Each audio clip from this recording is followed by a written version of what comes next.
Stand by camera 1. Please speak aloud what you listened. And this special report from KOB Television.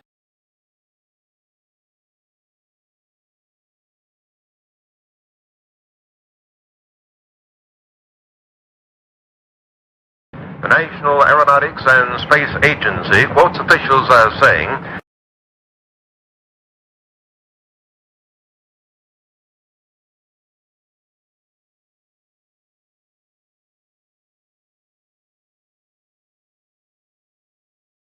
that the asteroid now entering our portion of the solar system poses no threat to Earth.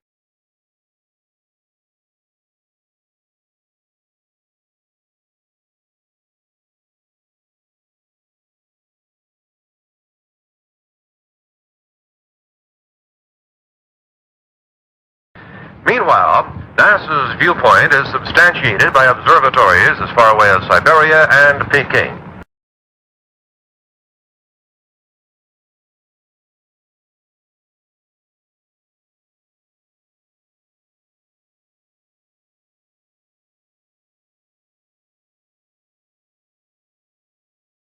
However, as might be expected, official sources in Moscow and Peking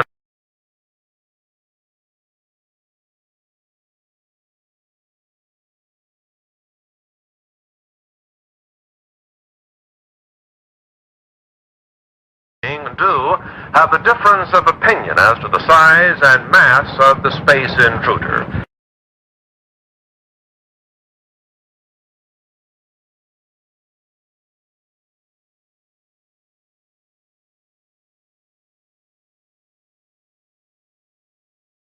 Nevertheless, the world scientific community is generally agreed on one thing.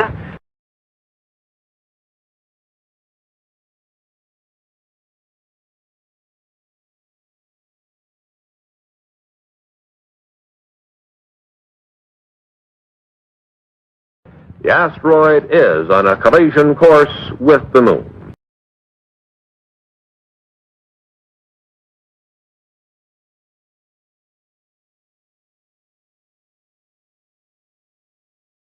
After the impact, astronomers will no doubt have to add a new crater to their maps.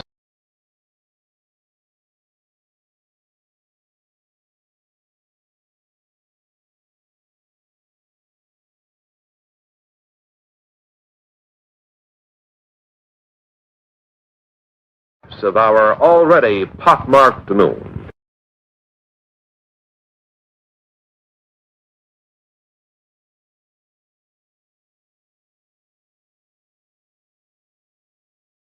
Of our already pockmarked Moon.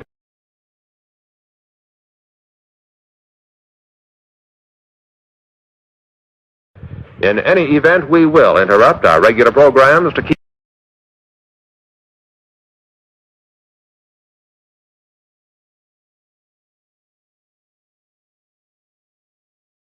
keep you informed of the now certain collision in outer space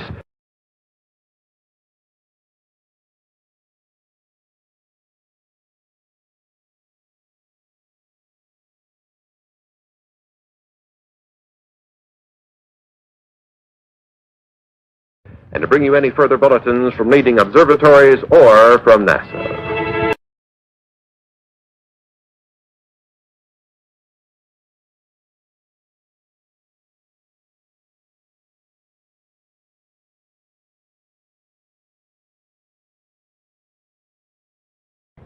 Hi, Paul. Johnny!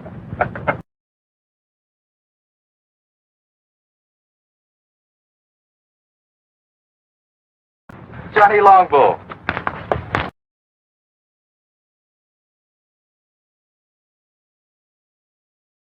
Johnny, what? Sorry for rushing the Halloween season.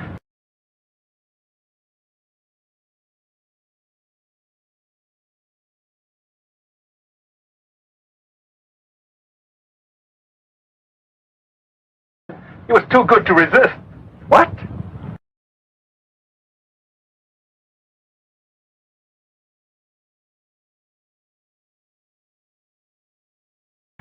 You can come out now.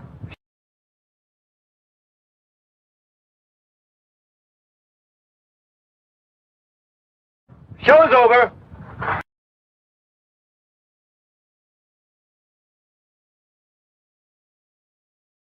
Count Dracula at your service.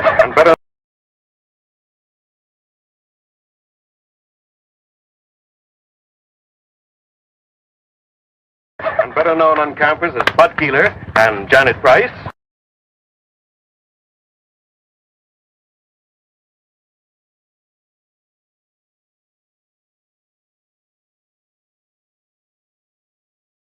Hi, do forgive us.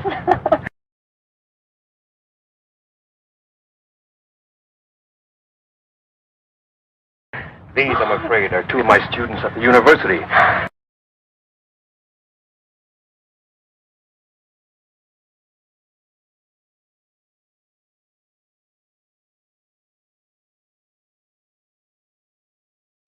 Unfortunately, I'm saddled with them for my summer field course.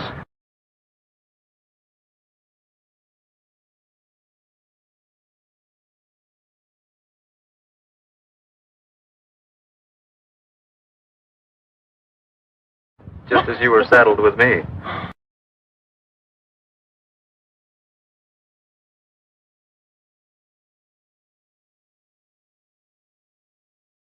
Not quite.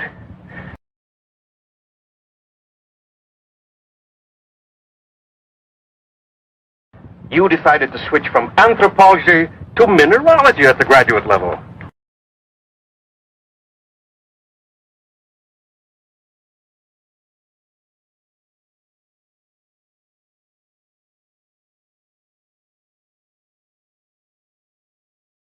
Until that point, I thought you had a fair degree of sense.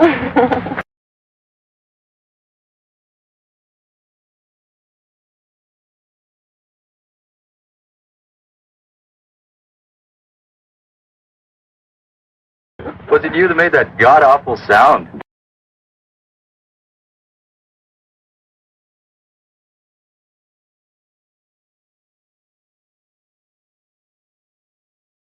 That was me, I'm afraid.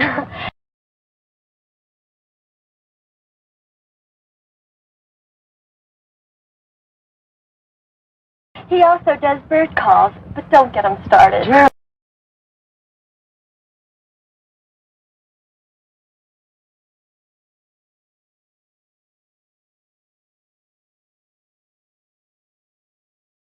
Janet, like I keep telling you, an anthropology major these days should have more than one talent.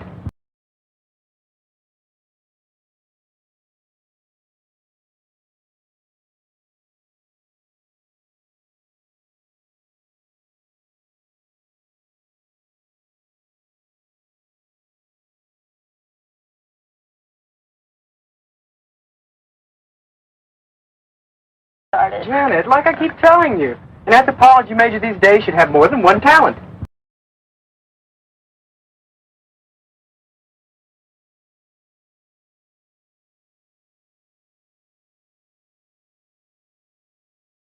That's a talent? Bird calls?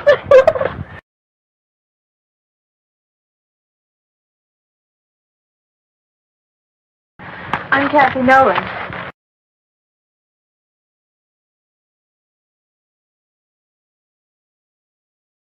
Paul Carlson.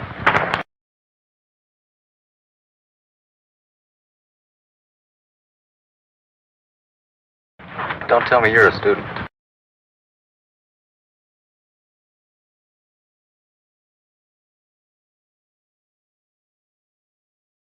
Miss Nolan's doing a picture story in the religious customs of the tribes around here.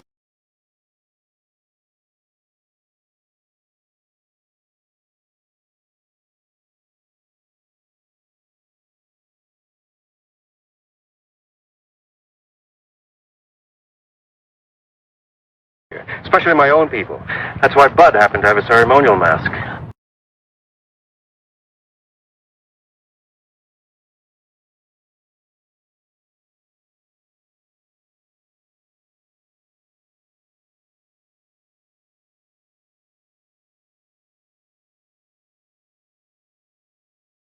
Especially my own people.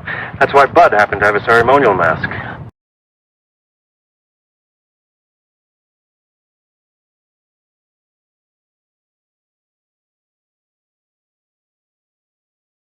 Really my idea. I borrowed the mask from the collection at the reservation.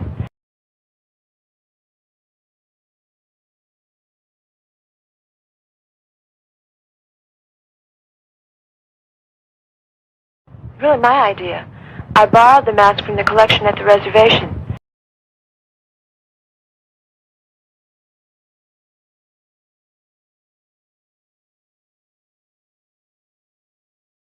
To do some mood shots on location out here.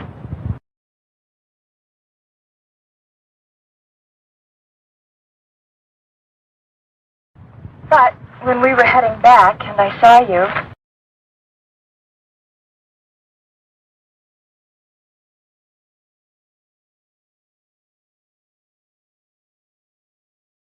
and Professor Salinas explained you were a friend,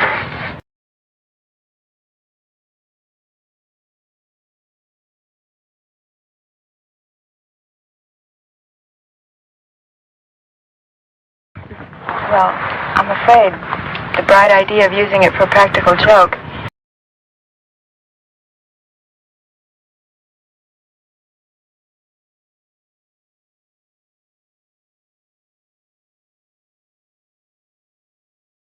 and getting some shots of your reaction was my idea.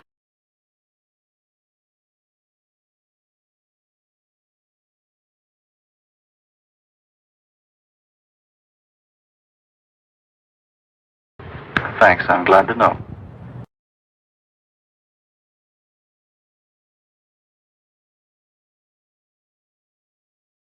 I'm afraid we got more reaction than I bargained for.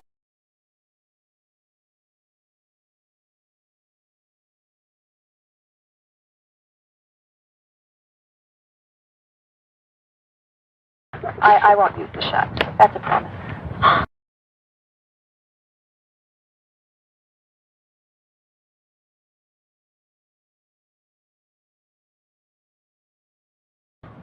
Am I forgiven?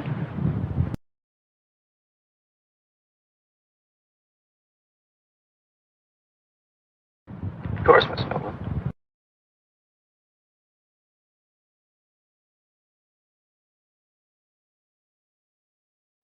Kathy to my friends. We are friends.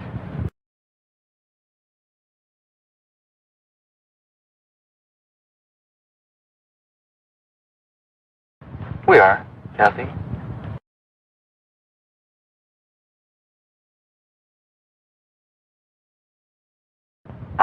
We were just on our way to Professor Salinas' place at the reservation.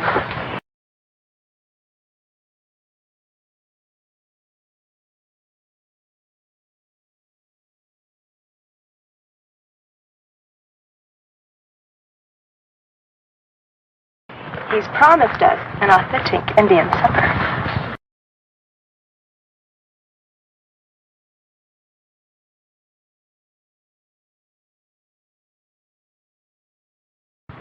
Won't you join us?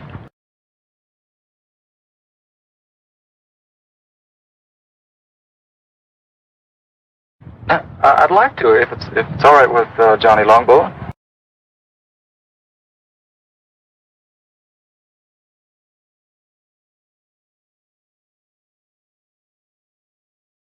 It's all right with me. No problem at all. Just follow my car.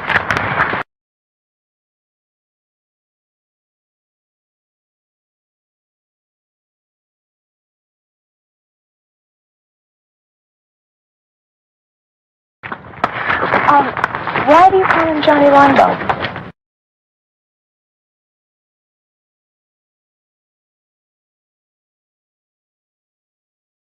Well, it's his Indian name.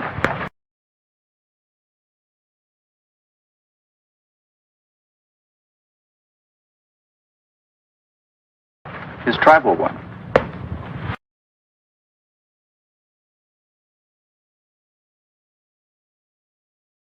It translates warrior's bow that reaches long to its mark.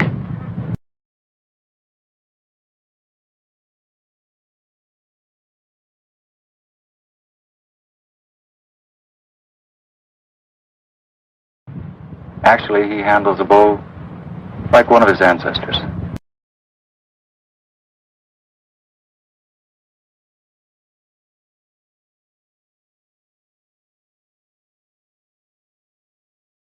There's additional word from NASA this evening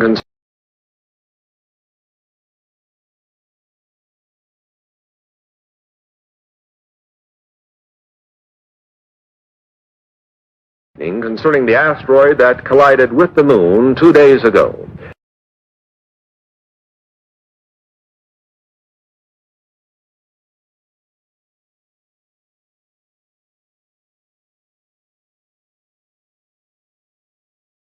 Radio telemetry from the seismometers planted on the moon's surface in previous Apollo missions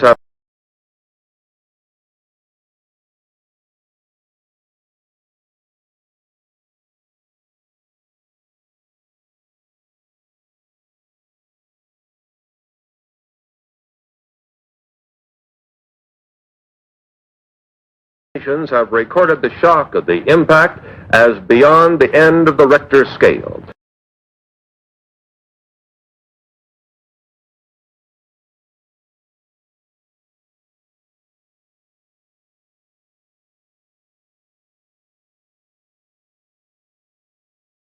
On Earth, this would be a disturbance that would rival the explosion in the 19th century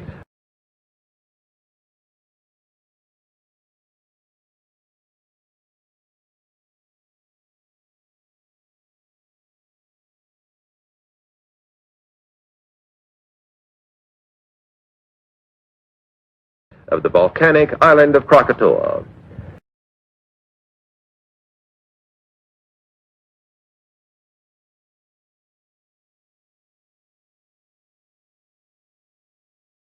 The impact on the moon has sent off a shower of fragments mixed with pieces of the asteroid.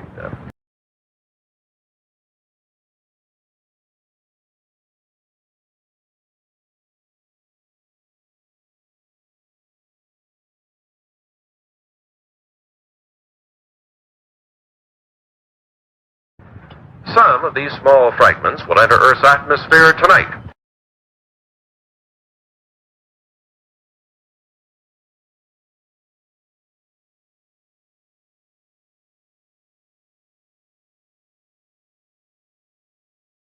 But they will undoubtedly explode into nothing more than a harmless shower of tiny meteorites.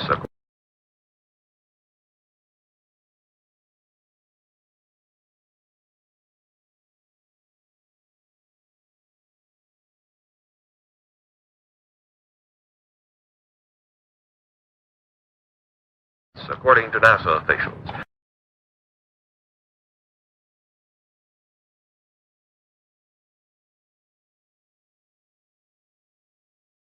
The greatest concentration of this meteor shower will be over the southwest region of the United States.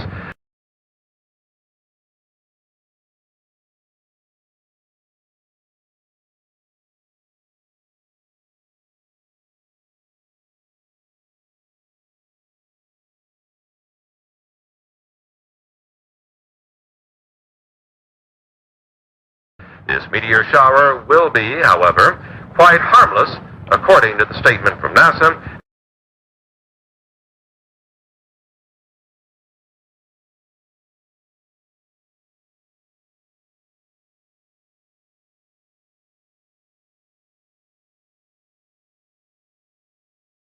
And likely to provide nothing more than a spectacular sight in the skies.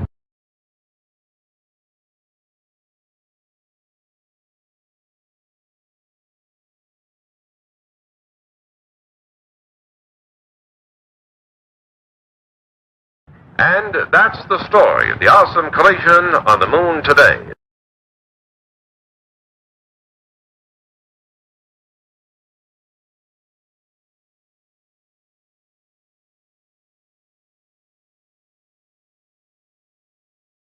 This is Gary Kanan from our news center in Albuquerque.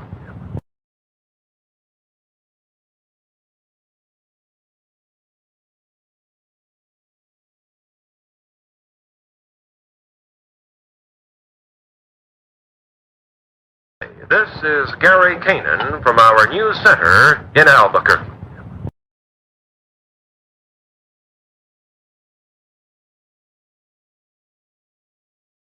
I didn't schedule a meteor shower as part of the evening entertainment at the reservation.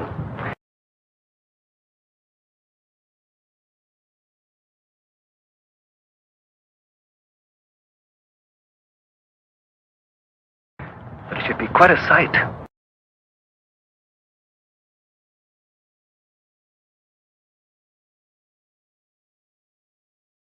This is a great meal, Professor.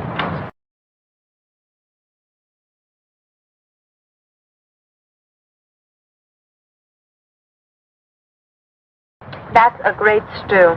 What's in it?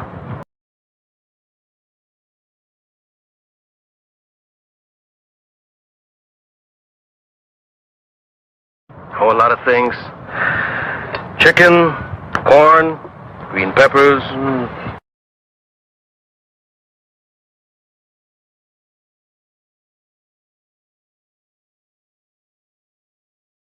Chili, onions.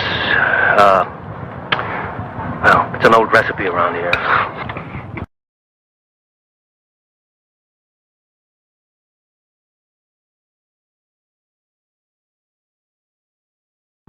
Well, if nobody minds, I think I'll have some more.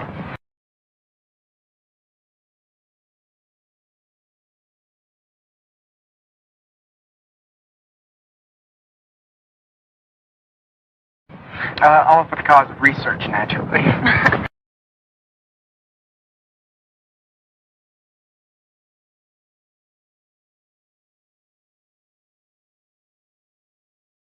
I'm glad that's what you call it.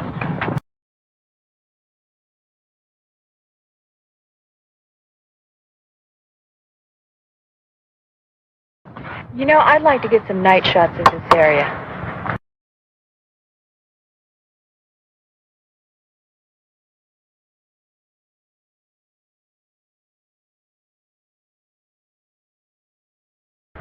Well, if you don't mind me tagging along, I know a few great spots.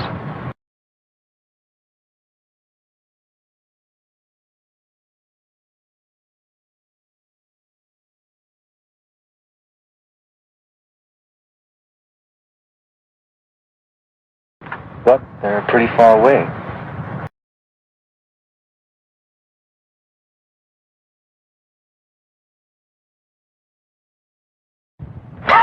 What's that?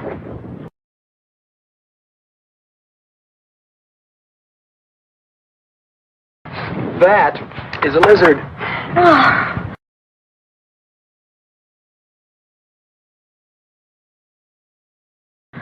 Sorry. Things like that scare me.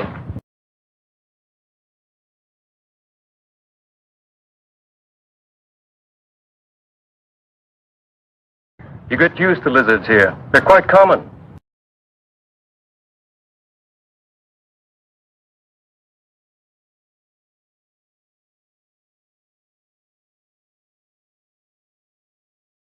That's why tribes in this area have so many legends about lizards.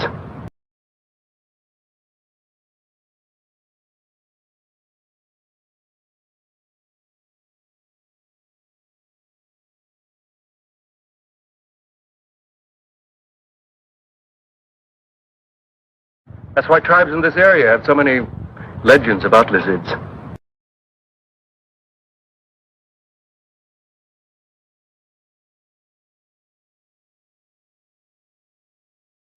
Like, what, for instance?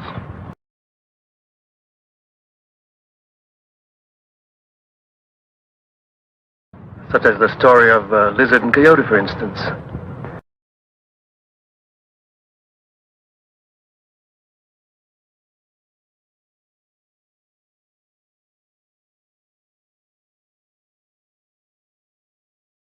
In the days before there were men on Earth.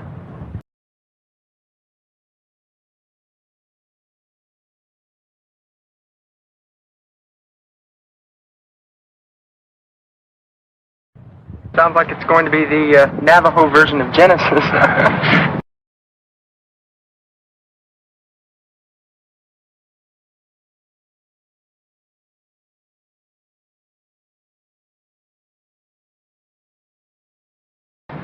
Ignore him, Professor. I'd like to hear the story.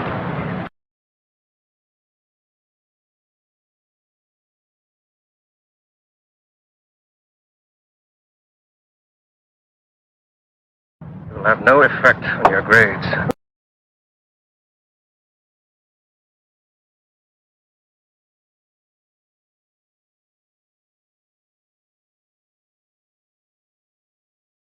It'll have no effect on your grades.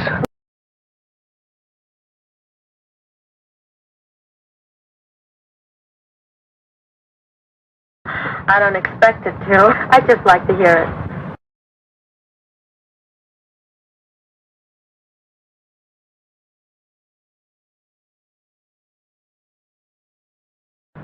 Well, one day, before man walked on earth,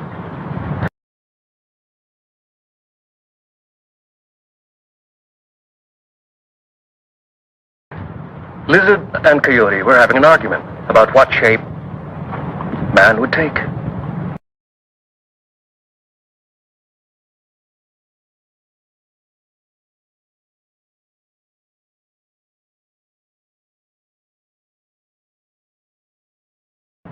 Lizard won the argument.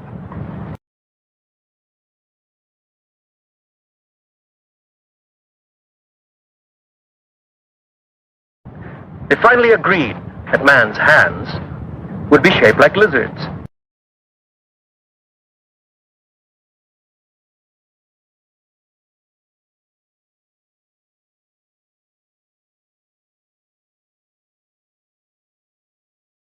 Four fingers and a thumb.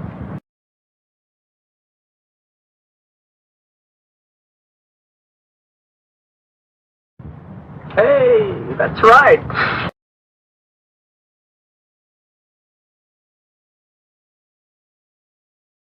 Was that the end of the story?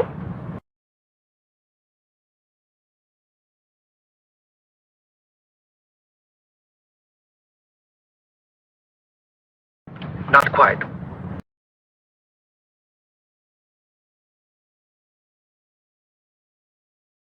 Coyote drove a hard bargain.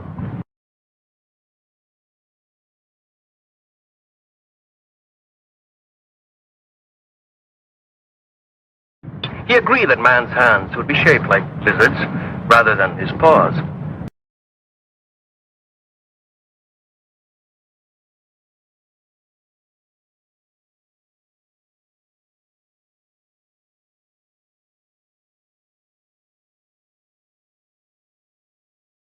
But only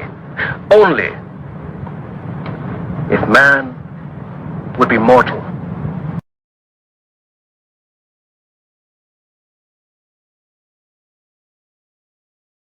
And never again try to be like lizard.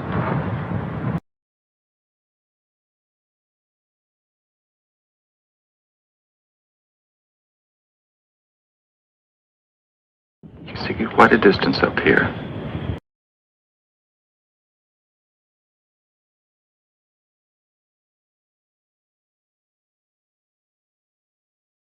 Although we've got a lot more air pollution than we're used to.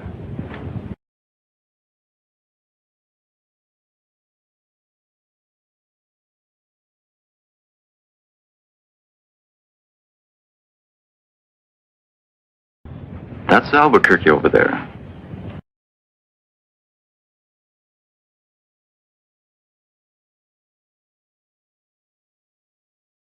And that road leads to Santa Fe.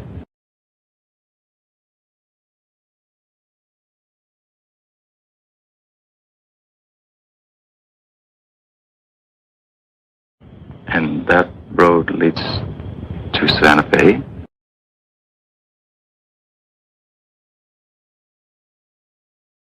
Northeast.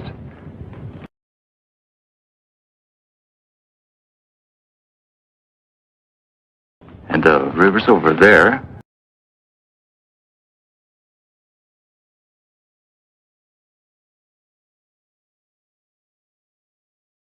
Paul, where are we exactly?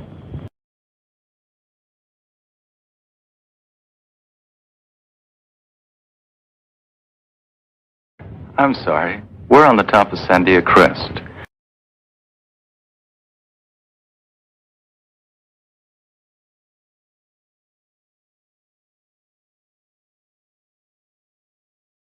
It's 10,678 feet or down.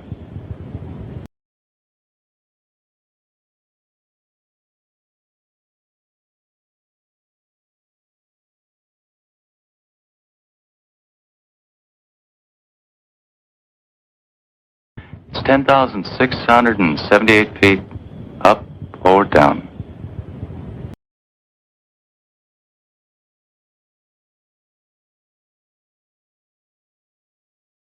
Depending on where you are.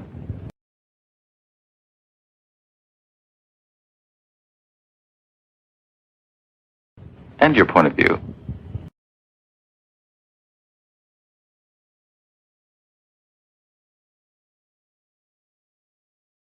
Yeah, I'd like to come up here at night.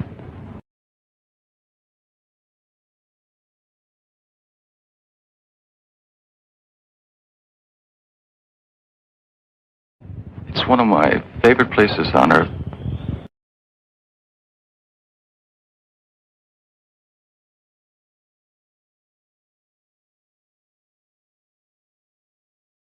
It's always so peaceful.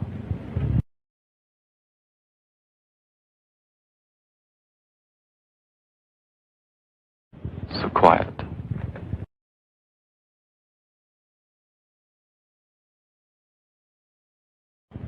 Somehow above the rest of my life.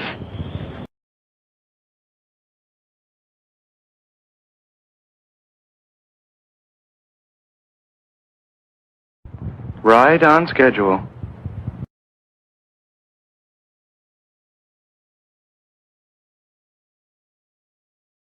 Paul, what's wrong?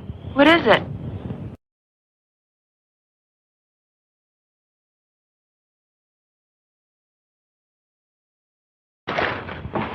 Paul, are you all right?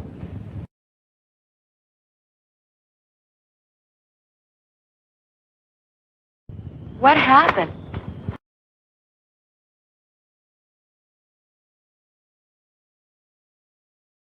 A meteorite.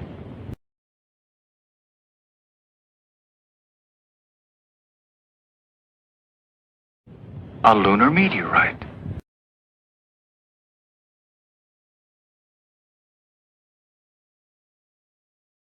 A meteorite?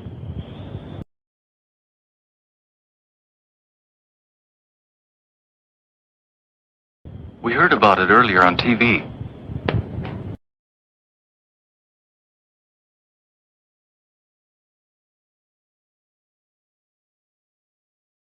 Yes, but here?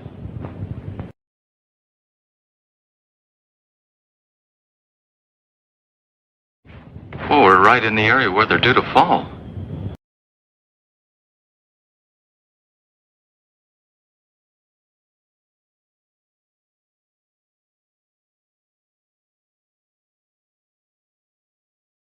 I guess we can consider ourselves lucky.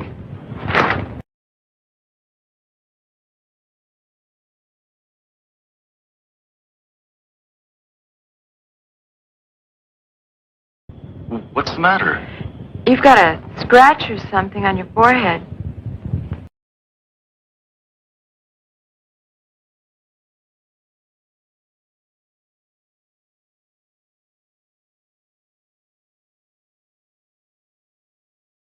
I don't feel anything.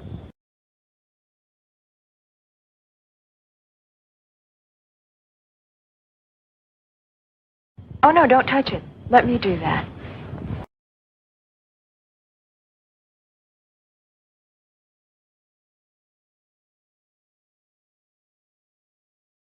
I must have bumped it when we hit the dirt.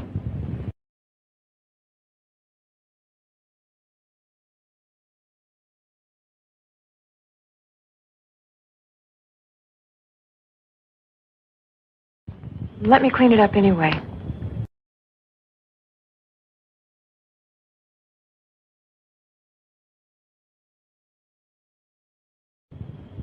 See, you were bleeding.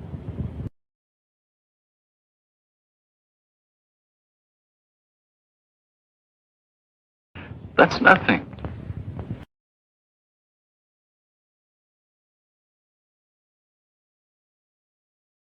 Hey, Kathy. Look at that.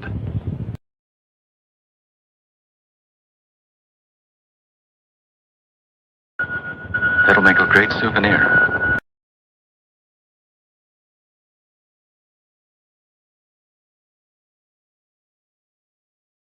My own personal moon rock.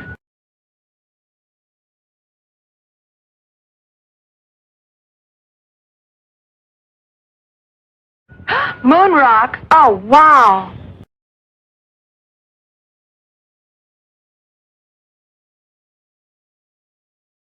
Did I say something wrong?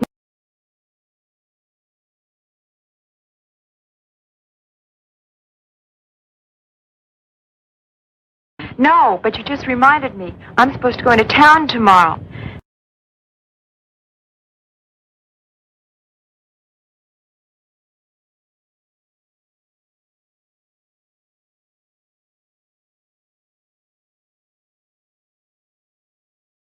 There's a NASA exhibit at the university, and I'm supposed to cover it.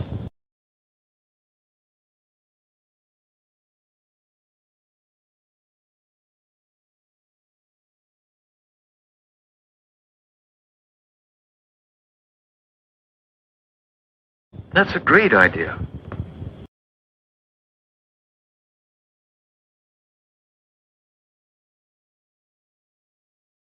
We'll go to the exhibit, then we'll have some supper, then we'll go out afterwards.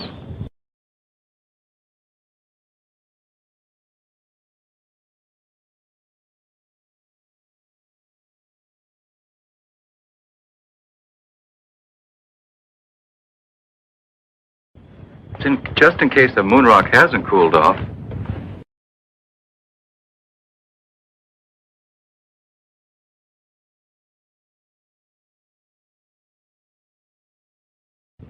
It's cool enough to travel now.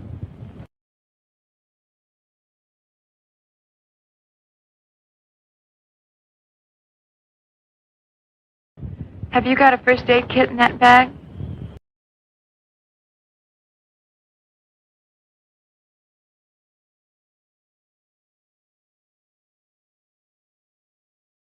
A few things. Why?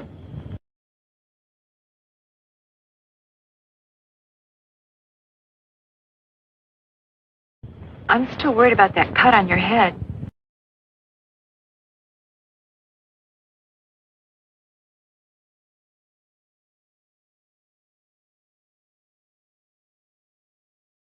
It could get infected.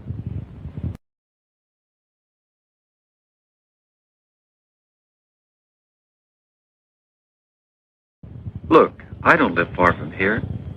And I've got all kinds of antiseptic in my medicine cabinet at my place.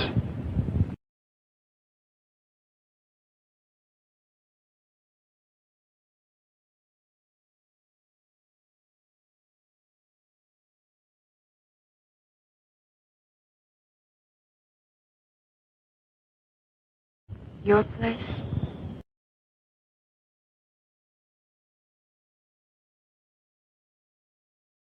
My place.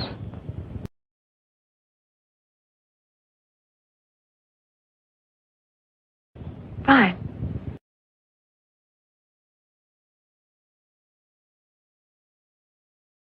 Your place, then.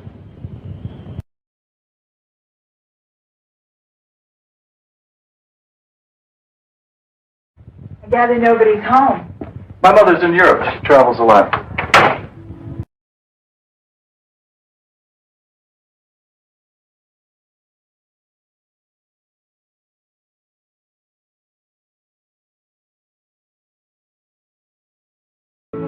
Now that the real Paul Carlson has stood up, what do you think?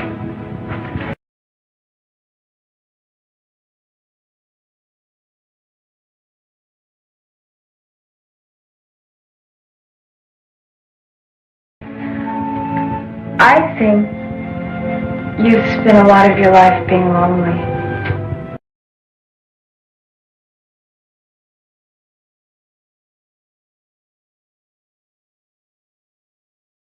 When your parents are divorced, you get used to it.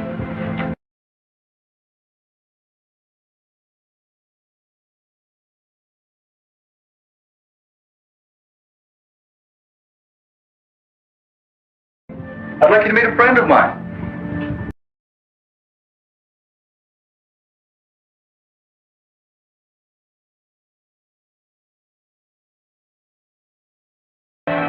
Hey, his name is Ty.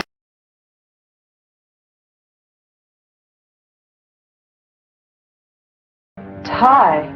Short for Tyrannosaurus.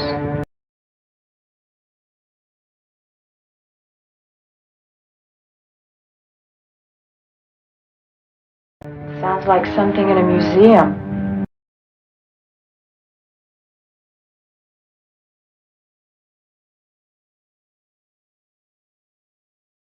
It is, usually.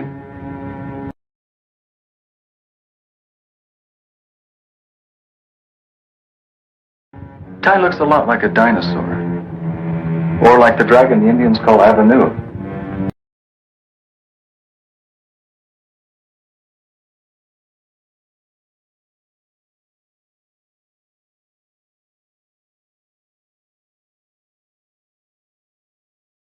Thank you for introducing me to your friend.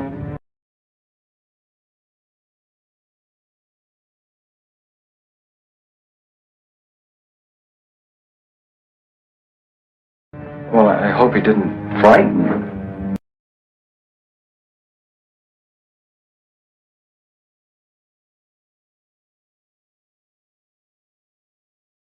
Paul. It's us I'm really frightened about.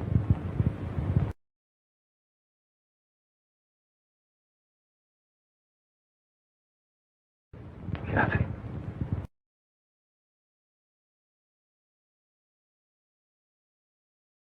Excuse me, I want to get a closer look at this moon rock.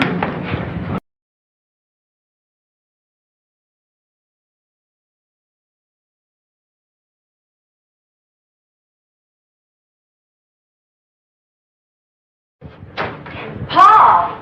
Paul, what happened?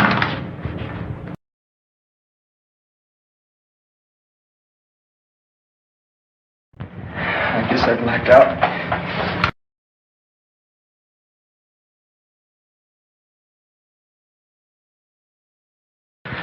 I'm okay.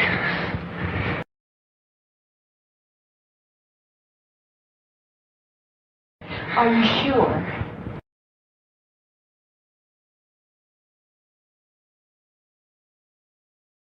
Yeah, I'm fine. I just need some fresh air.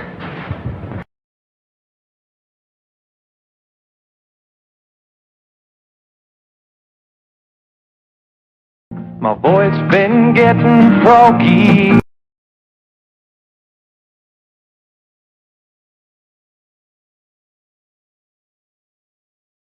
I've been smoking too damn much.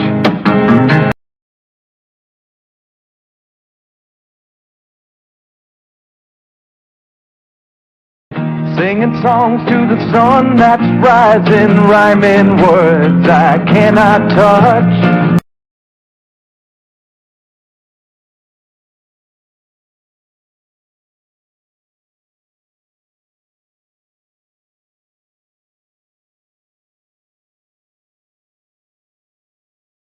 Singing songs to the sun that's rising, rhyming words I cannot touch.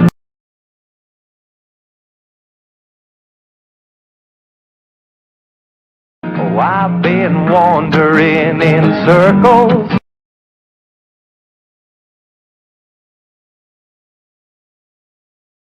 with just a guitar in my hand.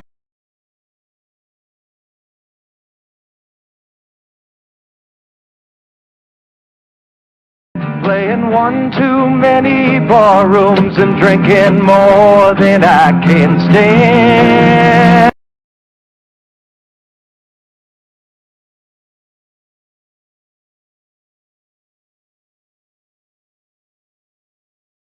California lady,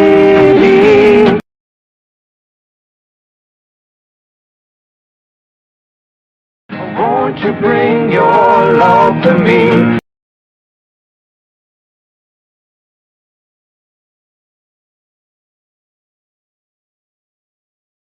California lady,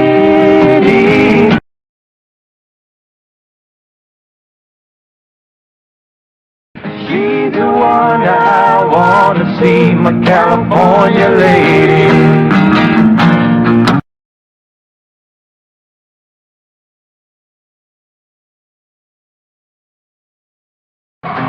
Do a lot better off if we take you home.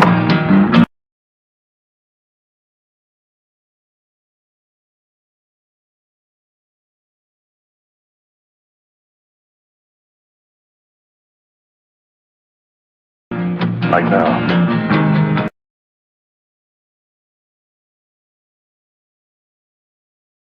Johnny's right, Paul. You're going home.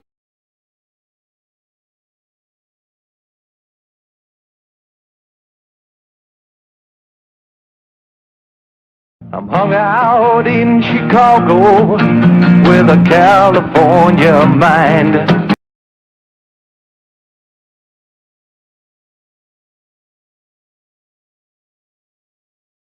Oh, lady love and Lord above, these city mountains aren't my kind.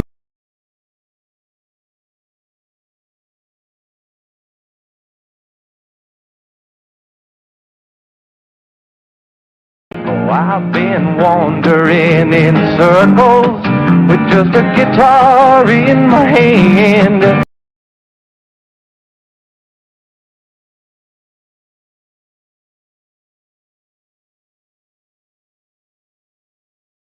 Playing all them funky bar rooms and drinking more than I can stand.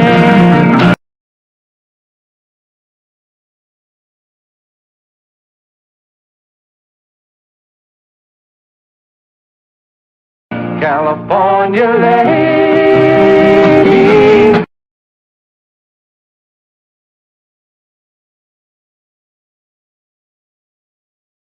won't you bring your love to me?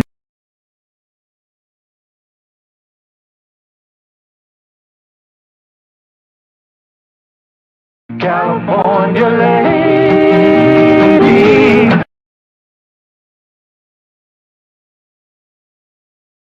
she's the one I wanna see.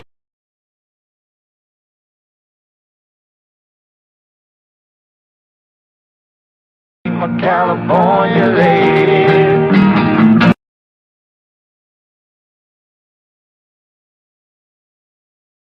my California lady,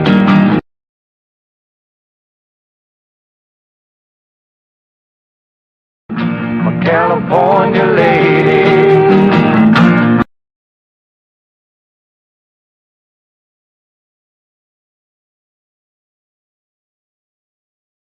I'm just not sure. Leaving him alone.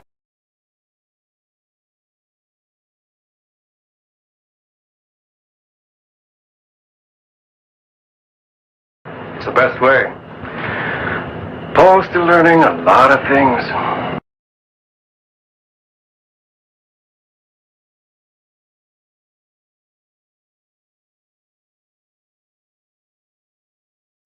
Such as...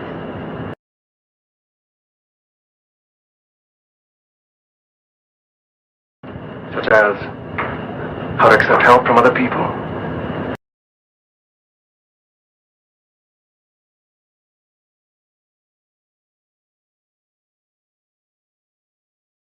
He's used to doing things for himself.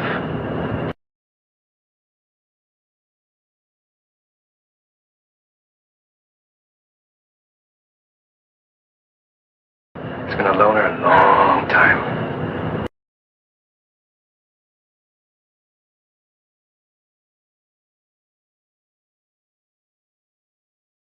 It's not easy to change.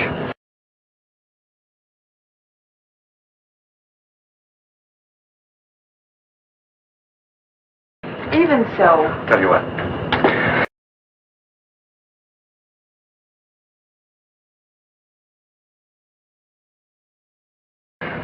If Paul calls me during the night, I'll call you.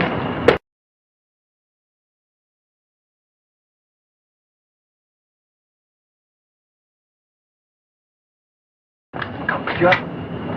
How's that?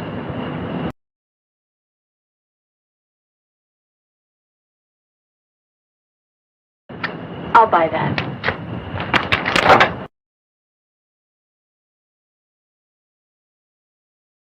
And if Paul calls me first? Yes.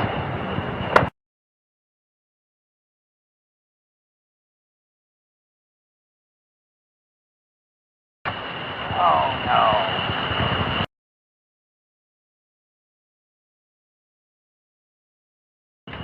That concludes the national news.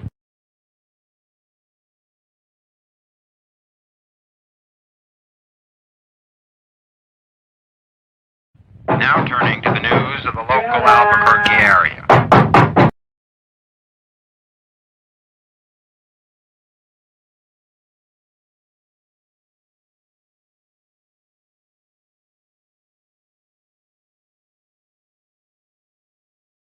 "25 people were stranded this afternoon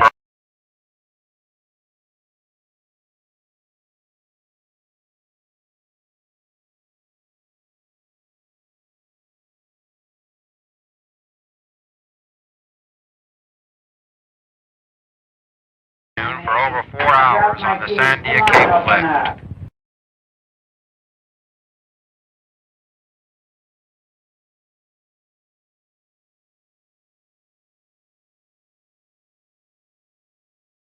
The lift was halted due to a severe thunder and lightning storm which swept through the Sandia Range at a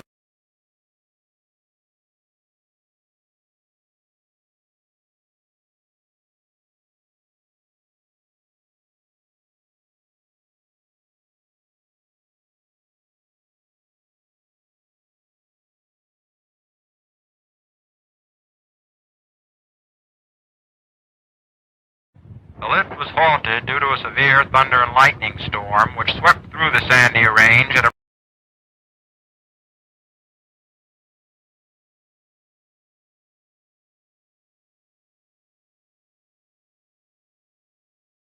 range at approximately 2 o'clock this afternoon.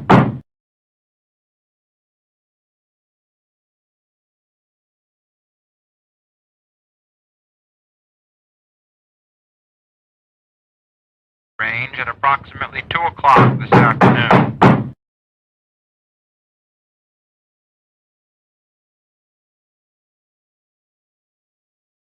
Oh, No major injuries were reported. I don't want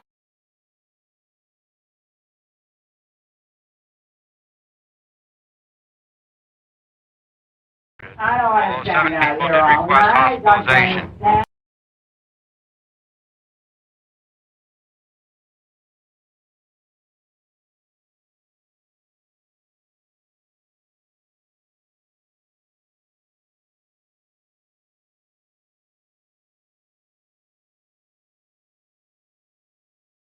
Also stranded atop the crest were some 300 people who were vacationing.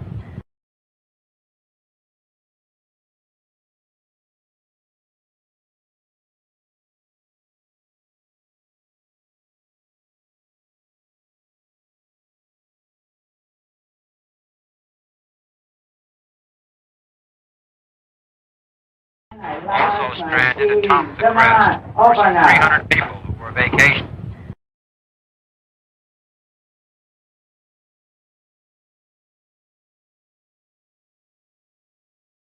Some 300 people who were vacationing. Oh, go to hell, Sid!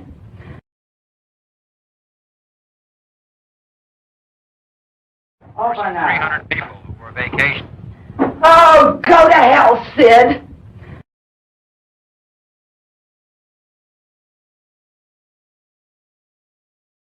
Some 300 people who were vacationing. Oh, go to hell, Sid!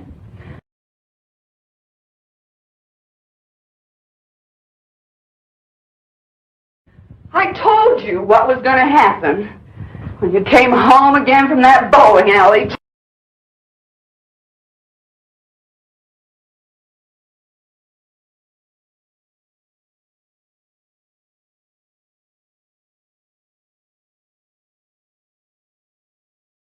Drunk.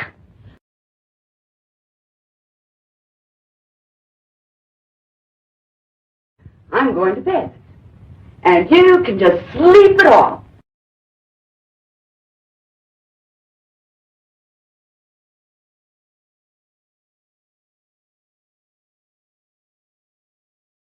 Out there.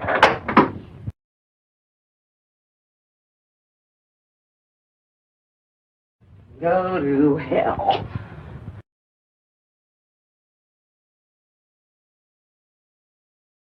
Who's there?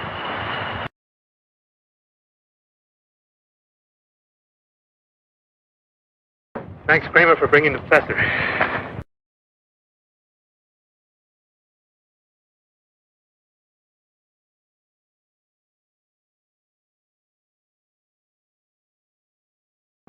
Hello, Mac.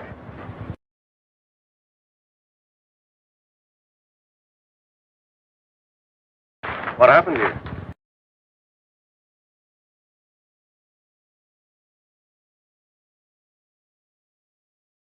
A killing. A messy one.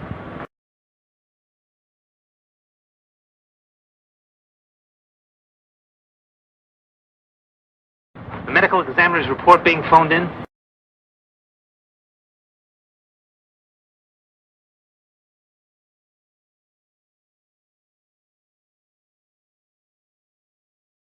I'll make sure I'll have a copy of your desk when you get back, Captain.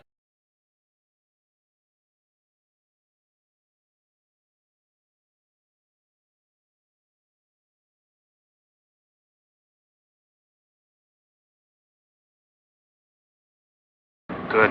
Let me have copies of the other reports, too.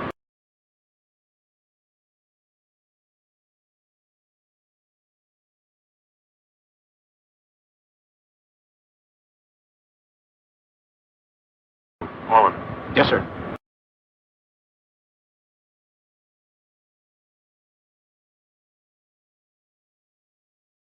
Fine.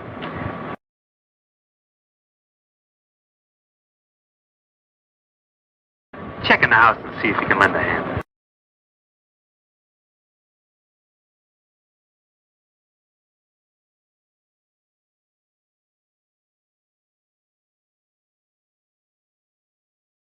Now I'll tell you why, exactly why I asked you here.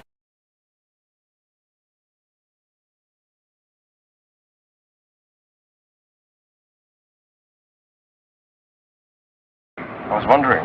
It sounded urgent.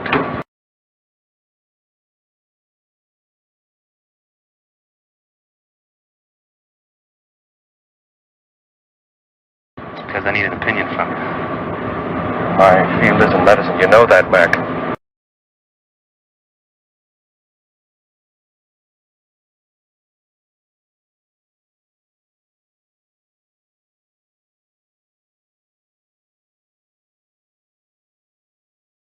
I know. What then?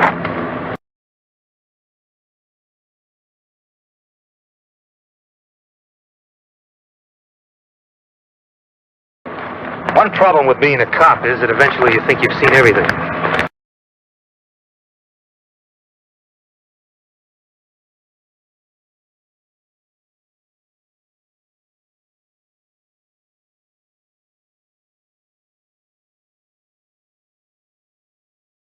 Well, this morning I found out I was wrong.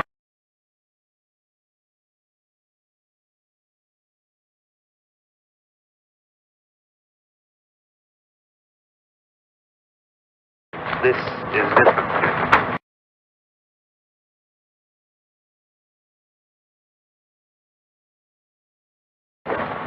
Which one is him?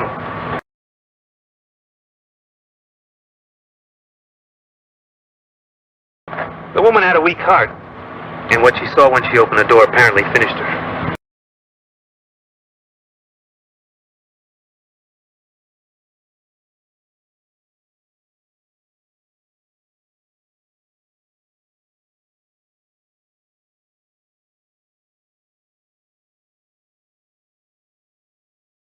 There's no report of any violence on her.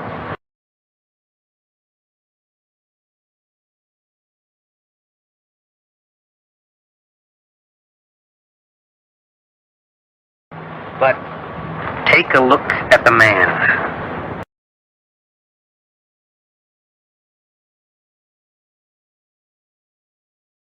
What kind of thing would cut up someone like that?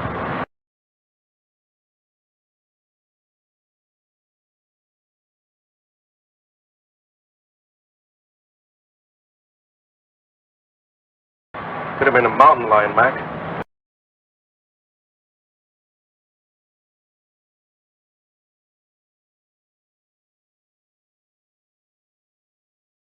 No, Johnny. Not that easy.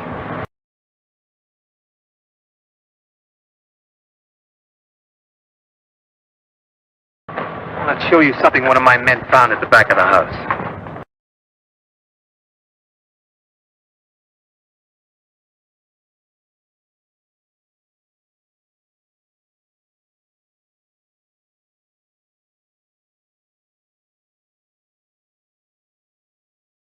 I want to show you something one of my men found at the back of the house.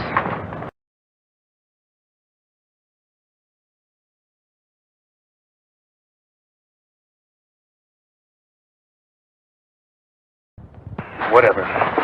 Killed Harris must have tripped over the garden hose.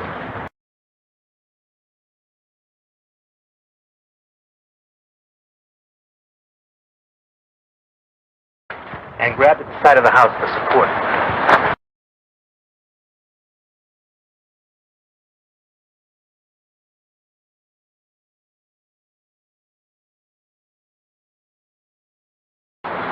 Take a break. I'll check things here.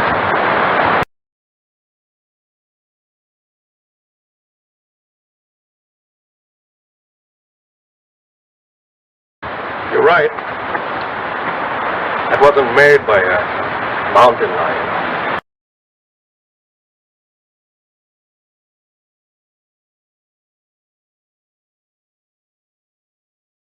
That mark was made by a human hand.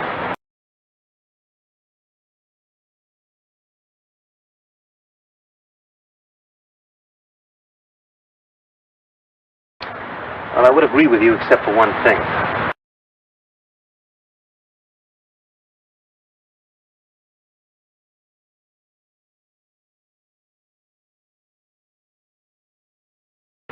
You tell me what kind of human makes a footprint like that.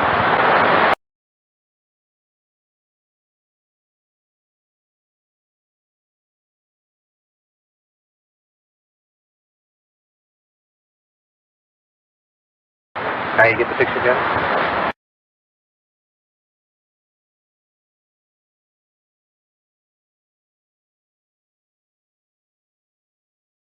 When I got that radio call, I thought someone had made a real goof.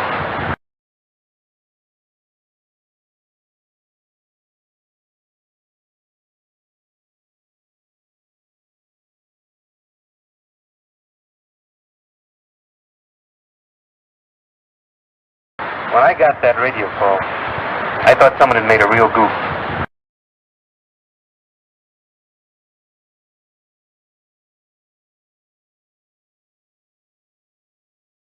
When I saw Harris, I had to believe it.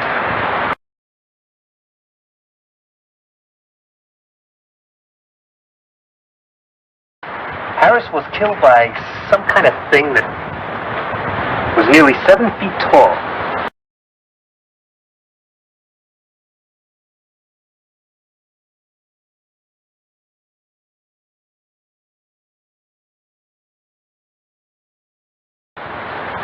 Had hands with claws on the fingers.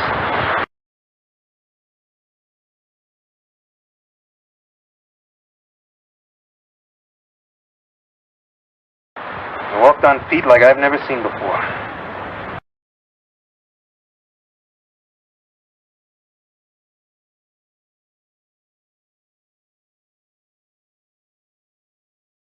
Now that's why I had to bring you here, Johnny.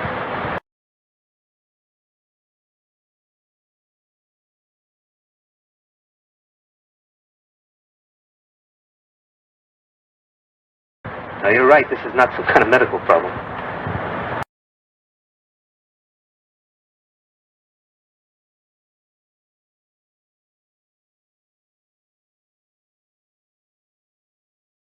I don't know what kind of problem it is.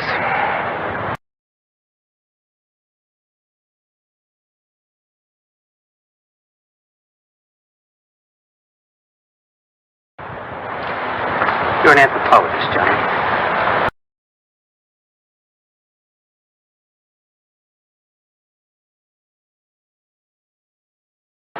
I thought, just maybe.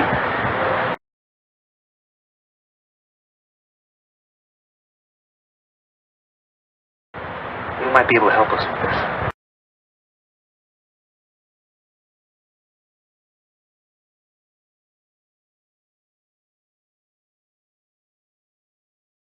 Well, I can't tell you. I've seen a track like that before.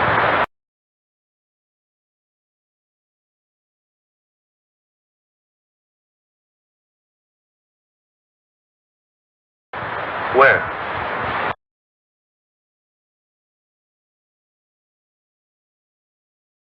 In a museum. A fossil track.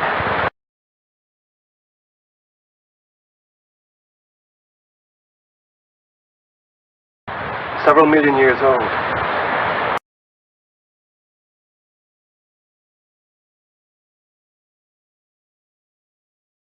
Have your men made a plastic cast of the track?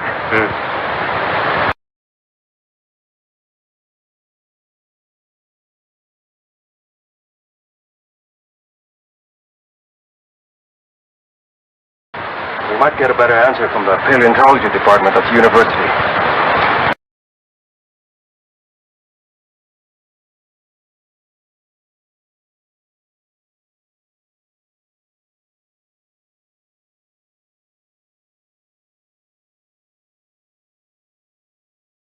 The department head, Dietz. He's a friend of mine.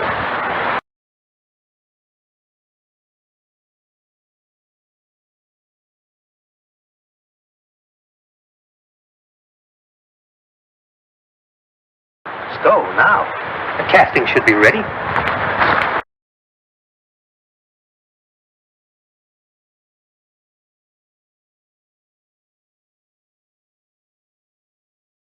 Wake up.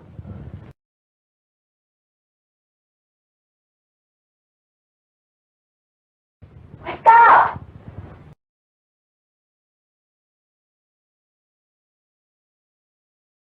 I decided to make breakfast for us while you hit the shower.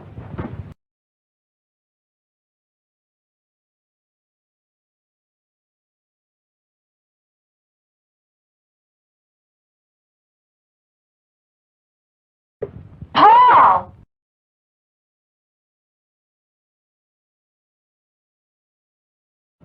I agree with Professor Salinas.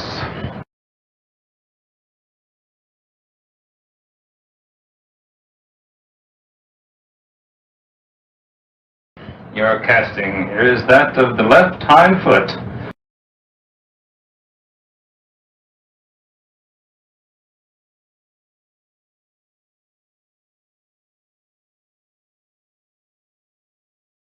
Of some form of reptile, some very, very large lizard.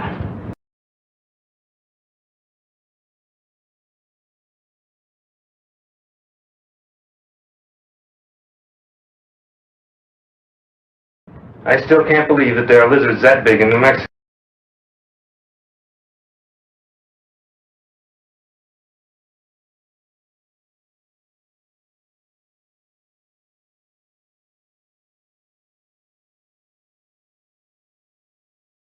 Or anywhere else for that matter.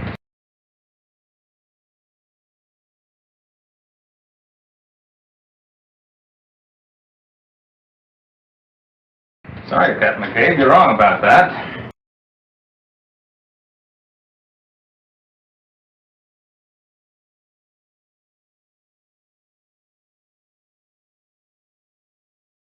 There is a lizard we call Varnus comodensis.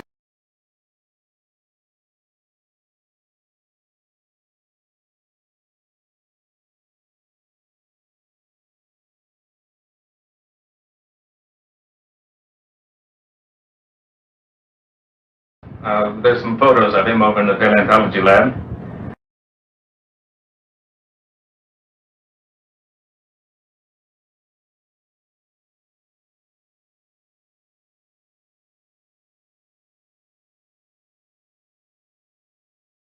Who grows to be all of 10 feet long.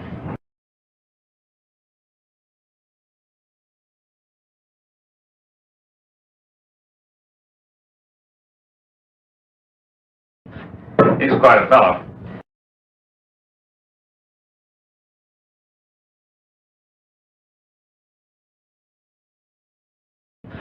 He's quite a fellow.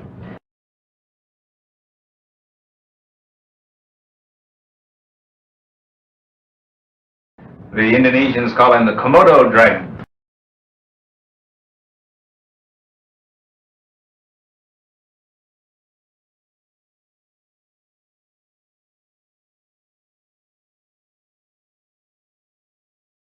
The Indonesians call him the Komodo dragon.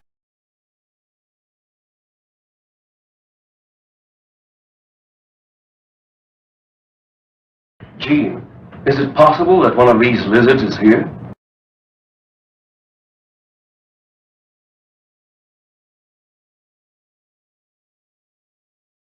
Somehow. I don't think so.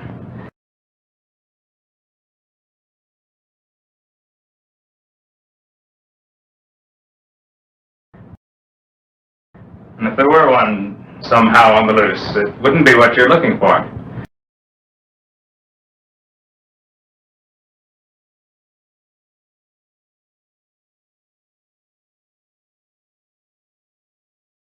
The Komodo dragon walks on 4 feet.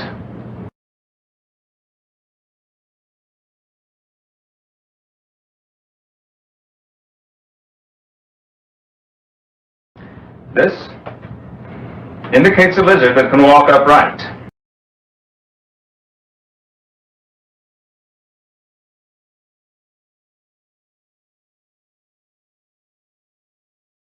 Some form of reptile closely related to the Tyrannosaurus rex.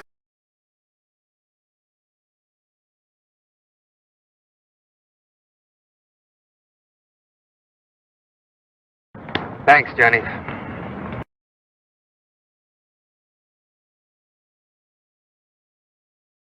But how in the hell am I going to tell the commissioner or anyone down at City Hall?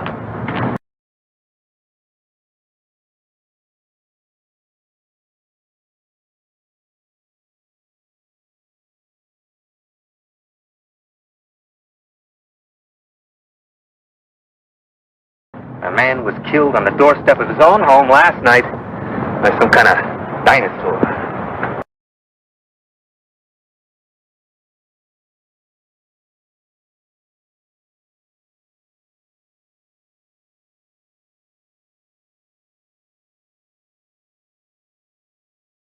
How do you feel today, Paul?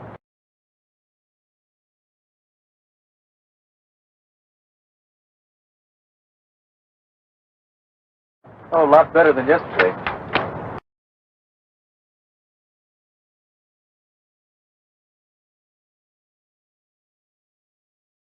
Hi. Hi.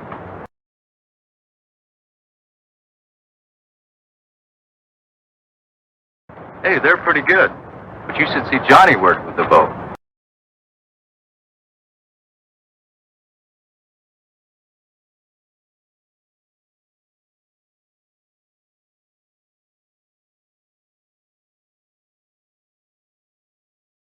Our scholarly anthropologist here was the conference archery champ in college.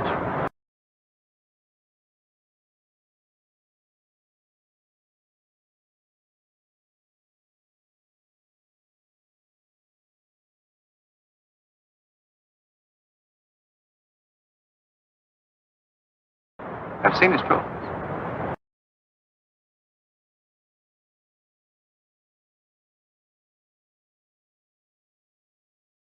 How about a little demonstration for our captain?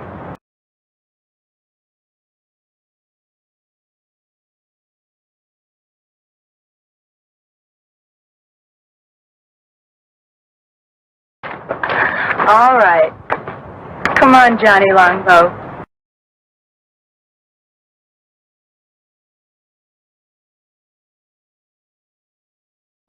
I'd like to see you live up to your name.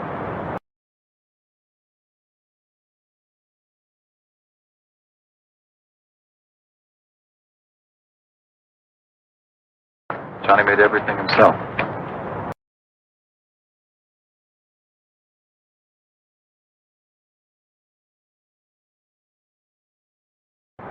even the arrowheads.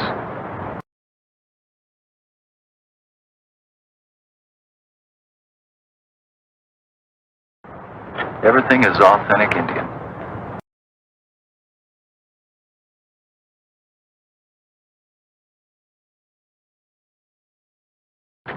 Okay, Johnny. Now let's really impress the lady from New York.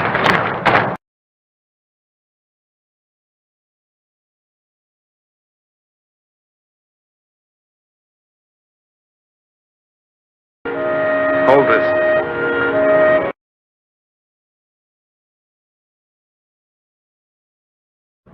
Paul!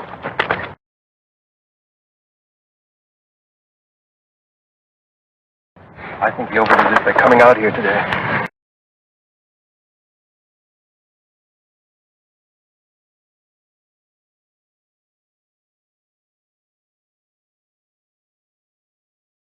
Better get him home, Kathy.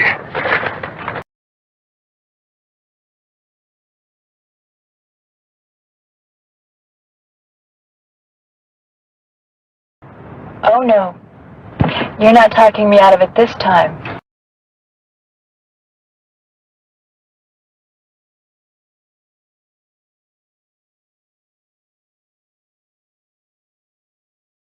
I'm staying.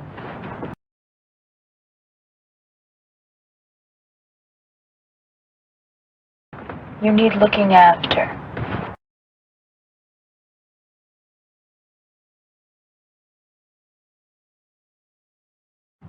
Did you take the aspirins?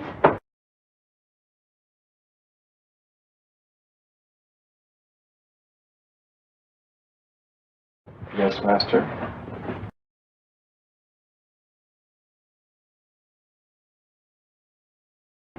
There. That's better.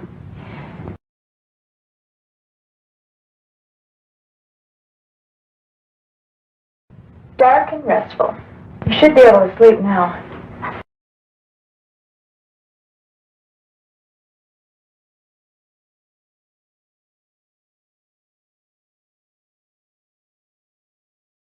If you should need anything, I'll be right in the den, okay?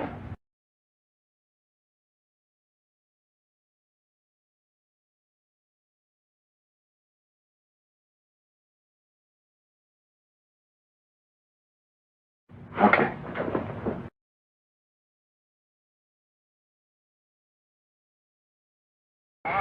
Open it.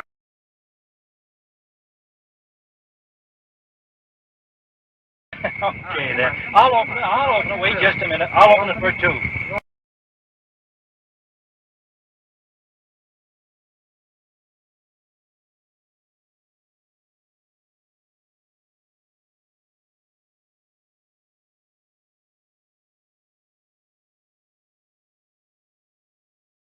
Okay, then. I'll open it. Wait just a minute. I'll open it for two.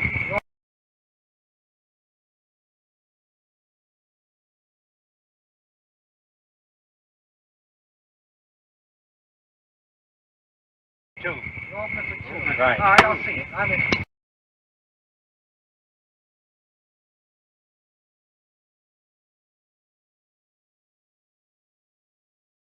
Two. You open it for two. Right. I don't see it. I'm in.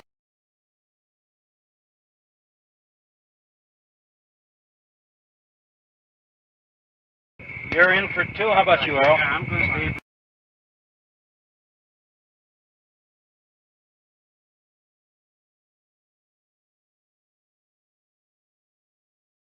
You're in for two. How about you, Earl? Yeah, I'm going to stay.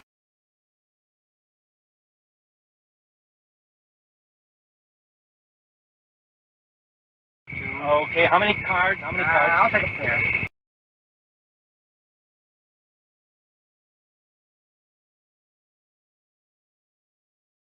A pair will never win this game. A pair will never win this game, friend. I'm going to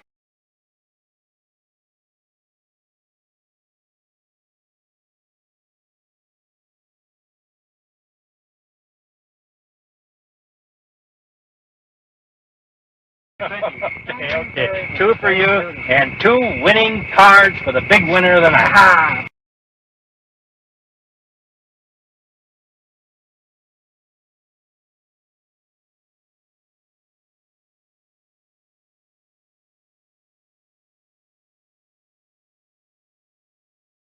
Okay?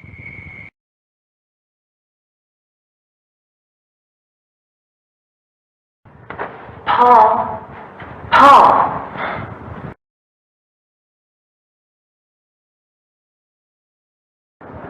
When I woke up and couldn't find you anywhere in the house, I got so worried.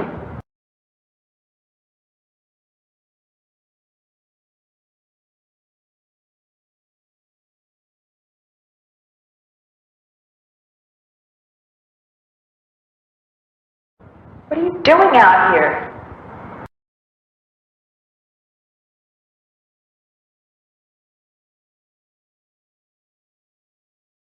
It's so warm in my room.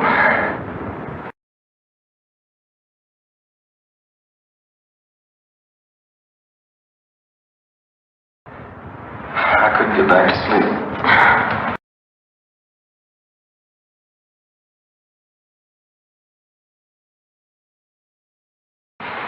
It must have been chilly out here last night.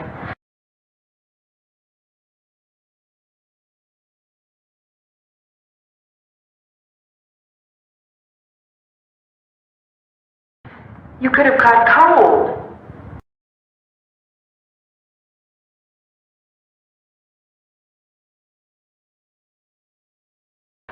All you men are alike.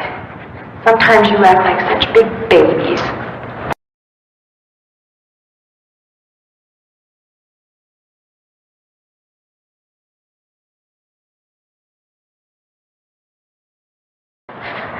Come on.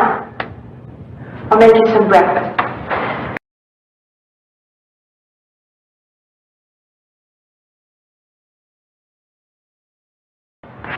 He was still alive when we found him.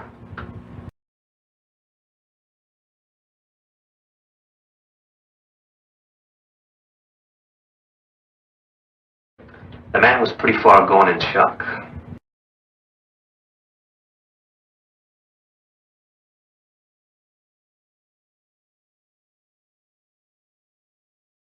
But he did manage to say something about a lizard.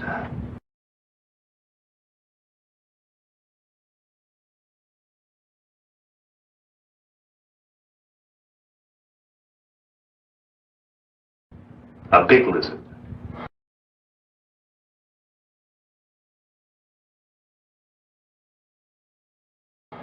A big lizard that walked like a man.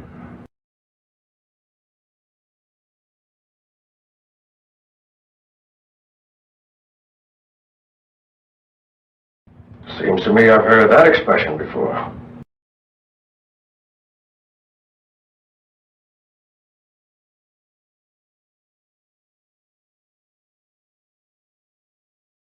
Maybe. Something your friend Dietz said about a dinosaur?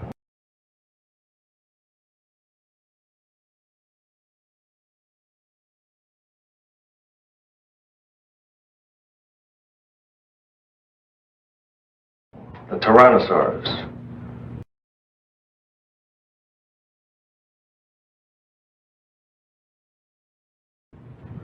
Well, there have been discoveries of supposedly extinct creatures dating back to the dinosaur age.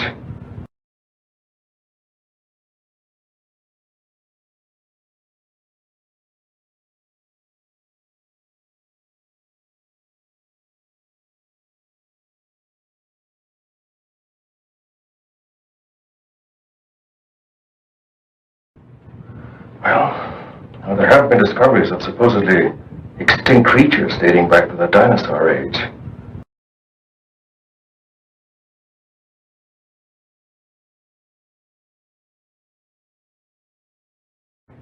Ancient life forms that are still alive today.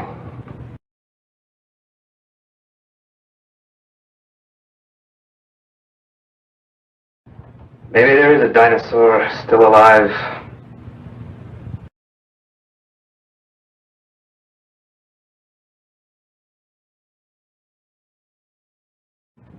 Up in the hills.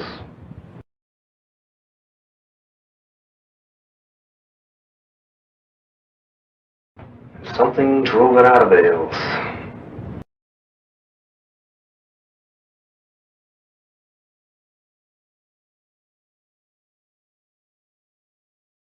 Now it's on the loose.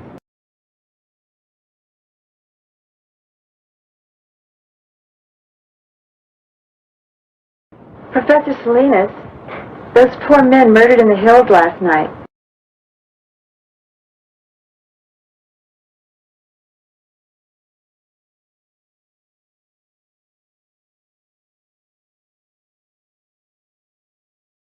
Have the police found out who did it?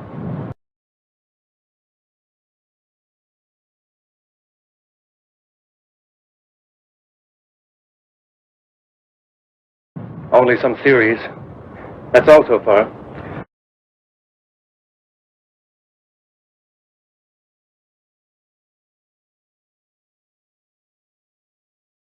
Were those the reason for all that laughter when I drove up?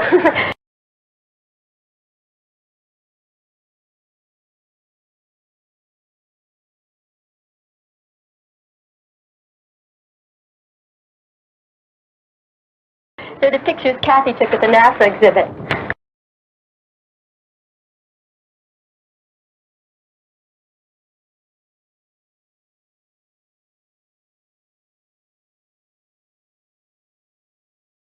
You should see the one of Bud looking at the girl in the tight jumpsuit.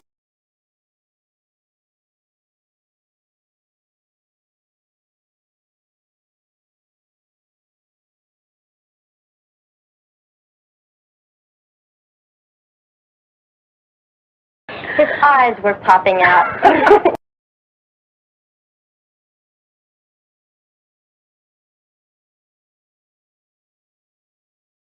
What happened in this shot?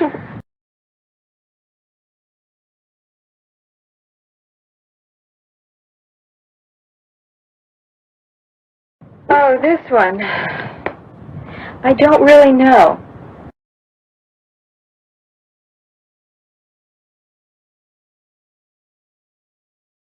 It's probably a light leak or a lab error.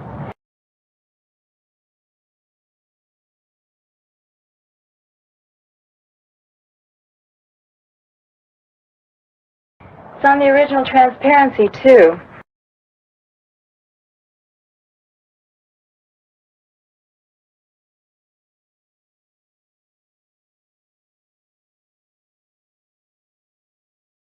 It's on the original transparency, too.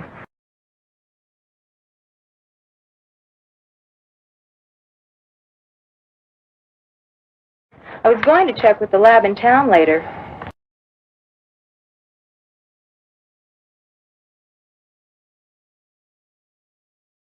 How is he, by the way?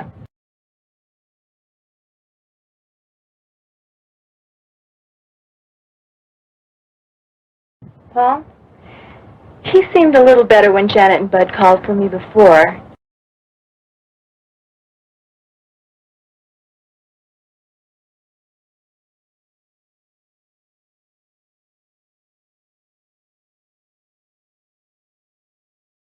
But he still had a headache.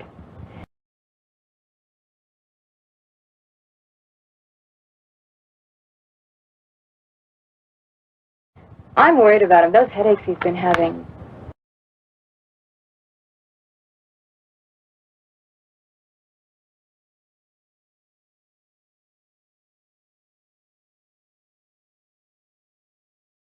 He's been having those headaches since the day after that meteor shower.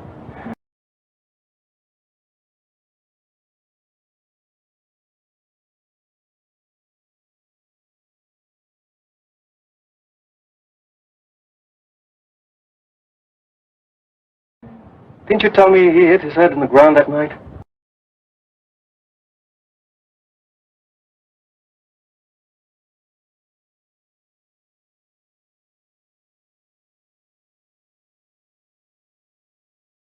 When he tried to shield you from that meteorite that exploded.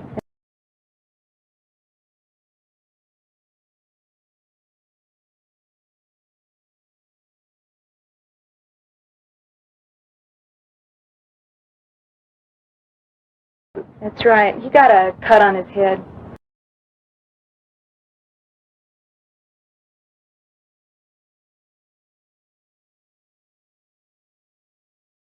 A cut? More like a scratch. Just a little one.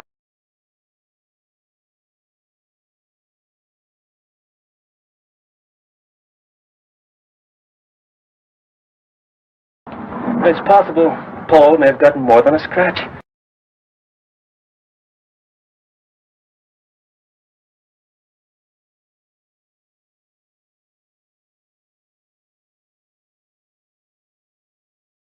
A light concussion, maybe.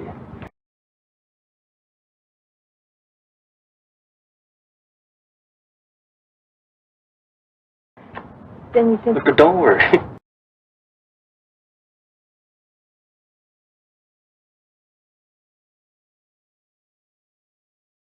I said it might be a light concussion.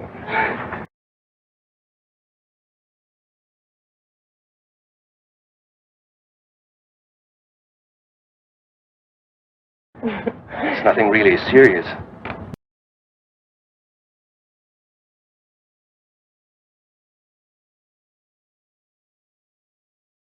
I'll tell you what.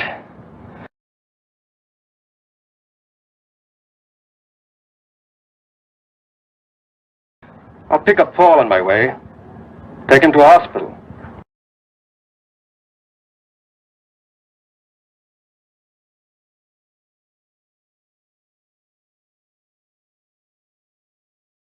St. Joseph's would be the best.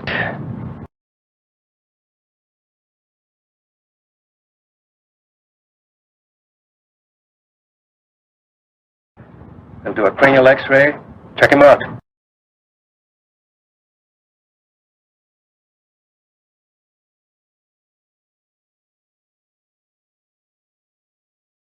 He'll be back to normal and back to you in no time at all.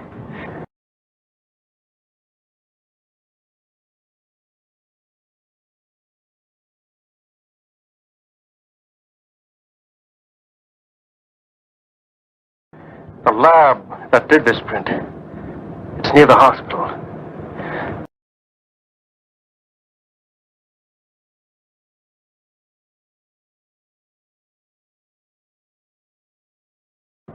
I'll have that light streak checked out.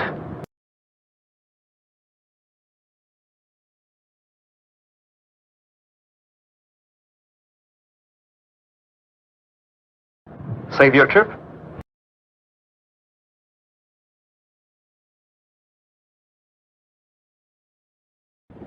Hurry up, Slowpoke.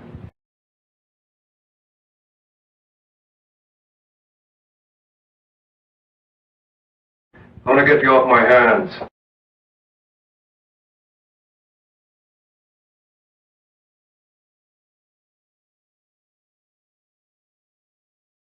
Then, your lady can take over.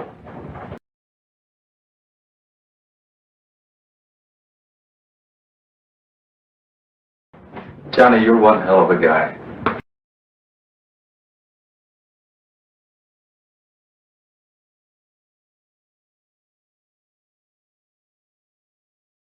White man, speak with forked tongue.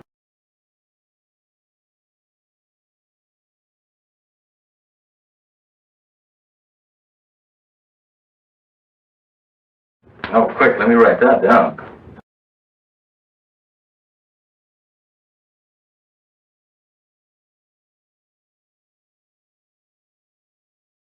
Hurry up, will you?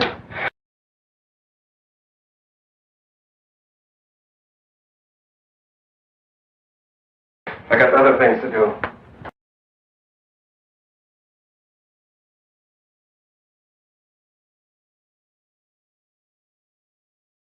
What happened here? Where's Ty?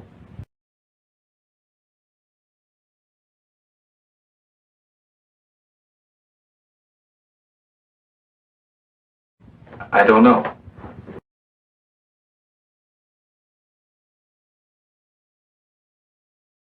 Must have broken out the night before last.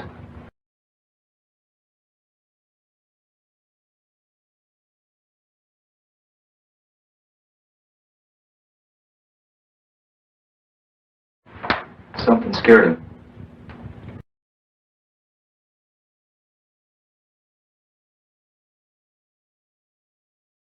Maybe the meteor shower.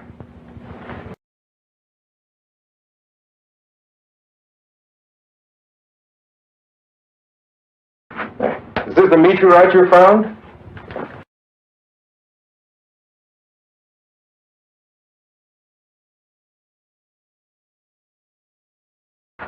Small personal moon rock.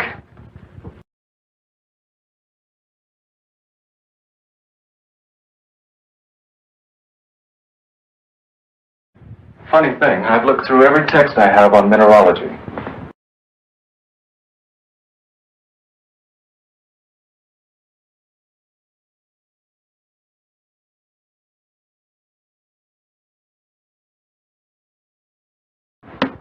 And I can't find anything like it.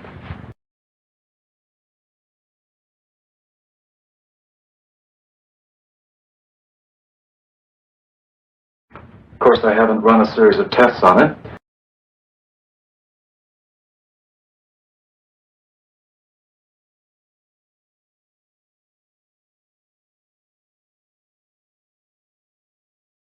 Do you mind if I borrow your moon rock for a couple of days?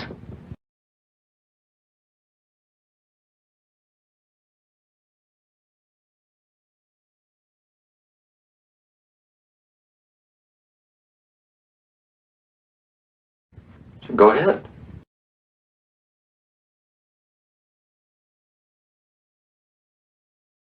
I was going to take it to the geology lab anyway.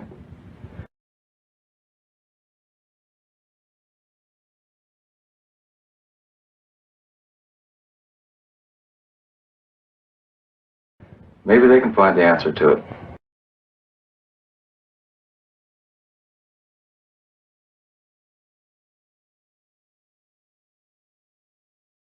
I can't.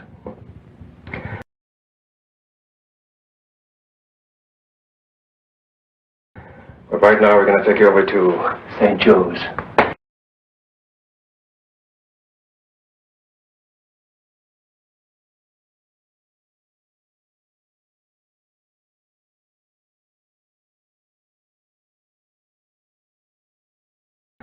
But right now, we're going to take you over to St. Joe's.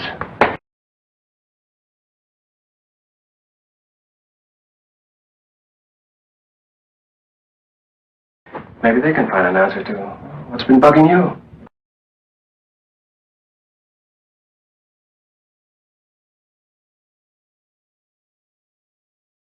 That's it. You can get dressed now.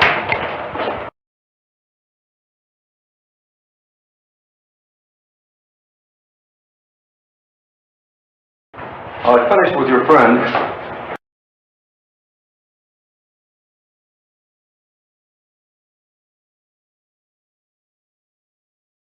It'll take about 20 minutes or so to process the plates.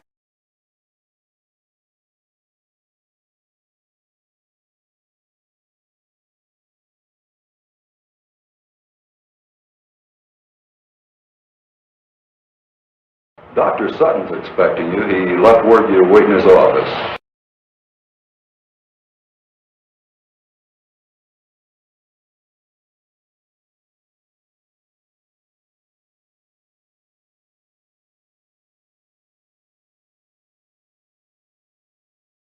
Thanks.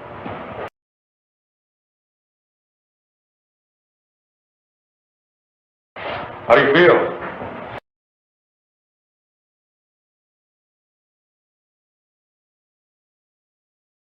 Not bad.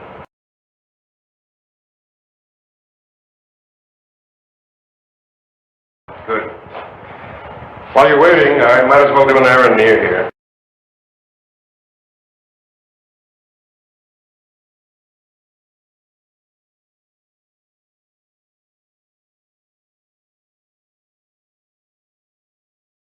I'll be back in a little while.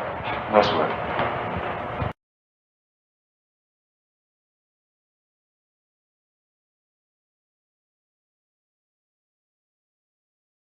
Then it's not just some kind of error in printing, Mr. Hamill.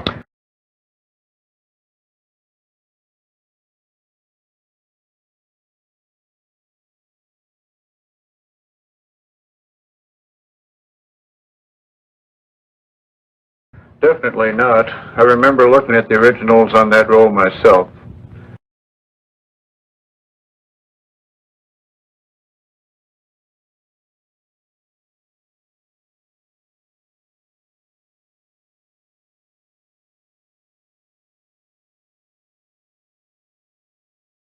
Definitely not. I remember looking at the originals on that roll myself.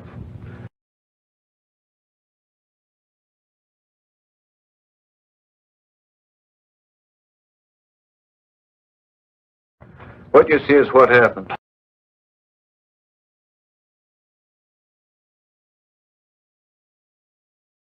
I can't explain it, but it's not our fault or the fault of the film.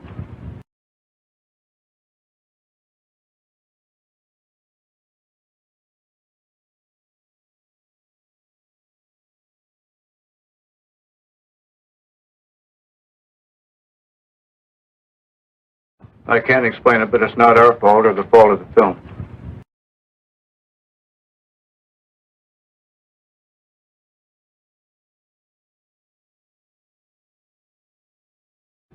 Have you ever seen anything like that before?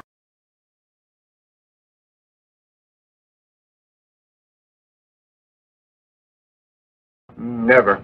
I've been in this business for years.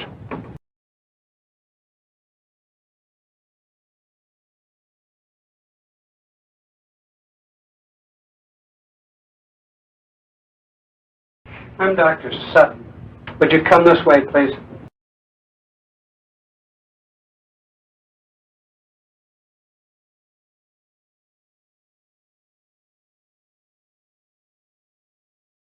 I've looked at your x-rays.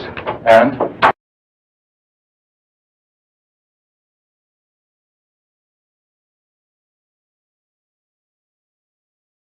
We don't usually discuss them with patients.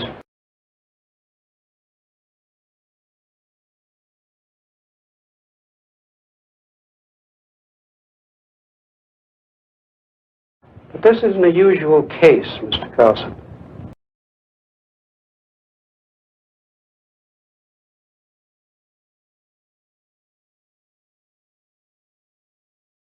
This is the normal situation.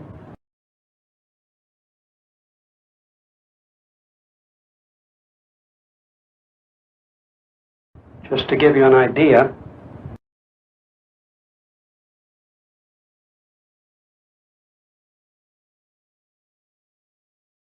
And this is the one we took of you.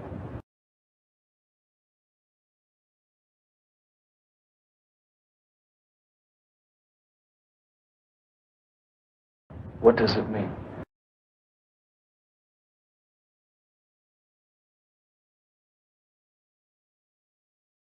What's happened to me?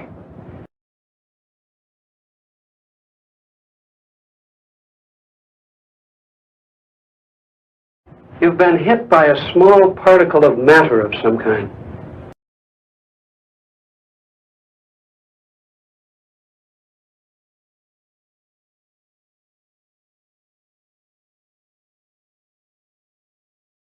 Not enough to cause any pain because of the high speed.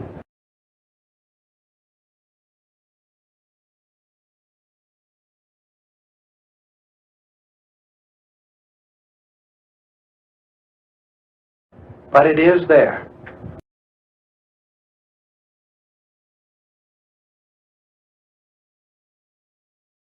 Then something's inside my head.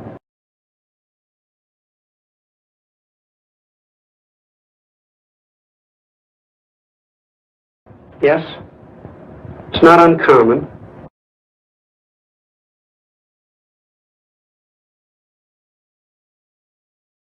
There have been cases where servicemen have survived with small particles of shrapnel embedded in their brain.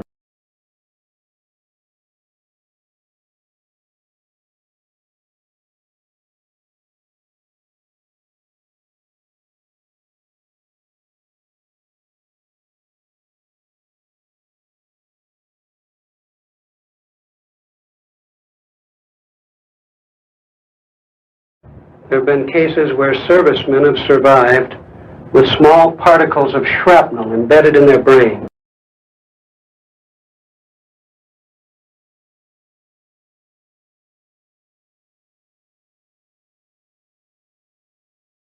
This wasn't shrapnel, Doctor.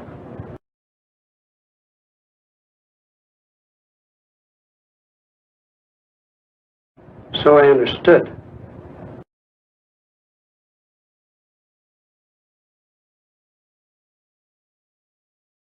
A meteorite, you said?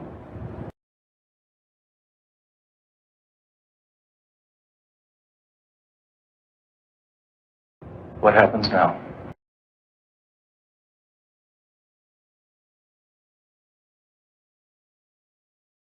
Now?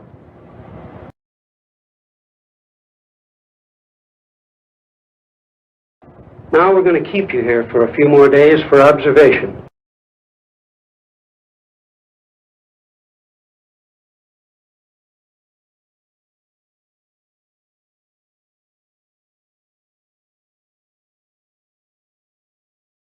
We're going to take more x-rays.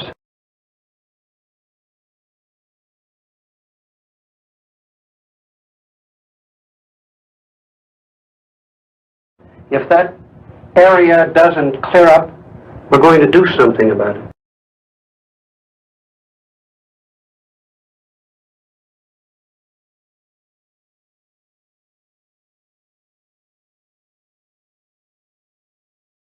Surgically.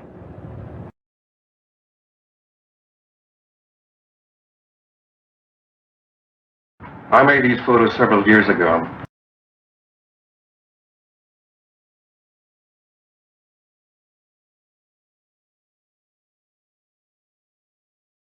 When I was doing research for my doctorate.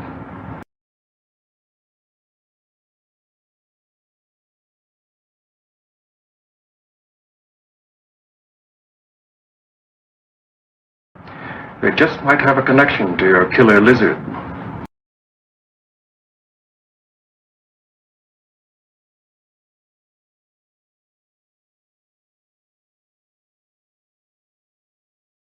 Well, at this point, I'd settle for anything in the way of a lead.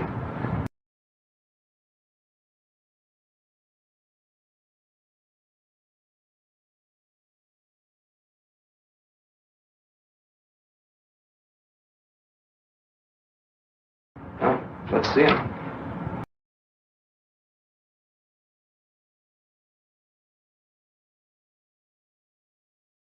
This was the first scene in the deer hide painting I was shown.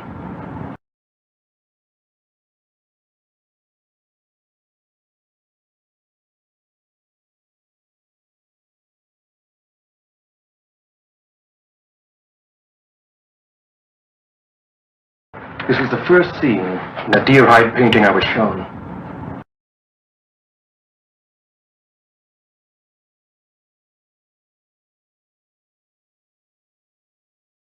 Not many people have seen it.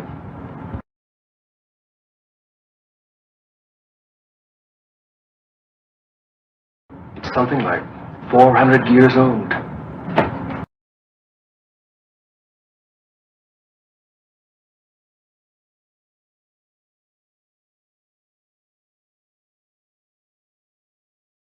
It's something like 400 years old.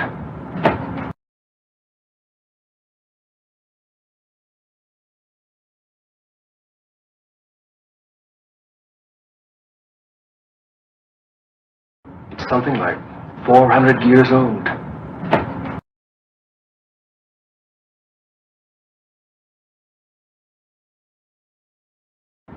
What's happening to the Indian in the painting?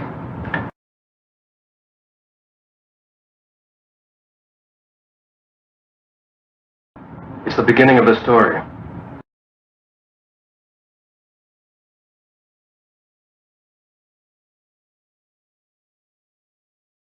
He's being struck by light that comes down from the sky.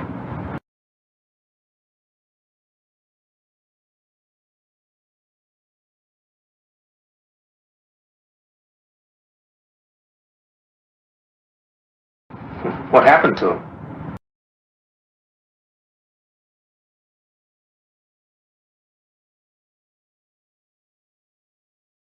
See for yourself.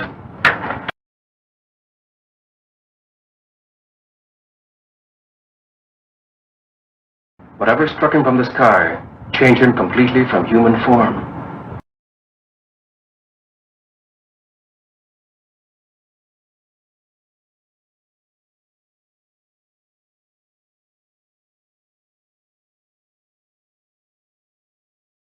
He became a demon lizard monster.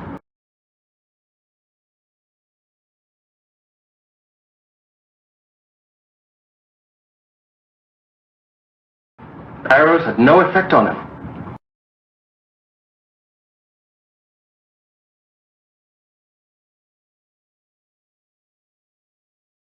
Well, how'd they get rid of this demon lizard?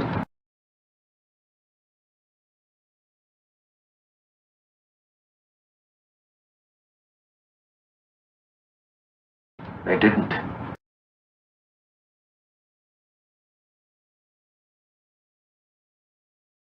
But he died anyway.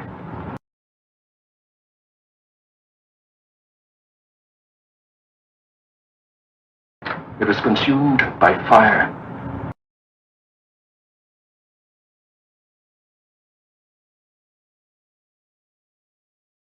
But where the flames came from, nobody knows.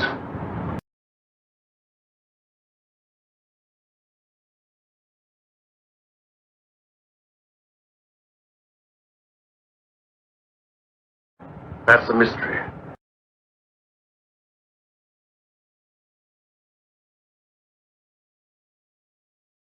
And it's still a mystery after 400 years.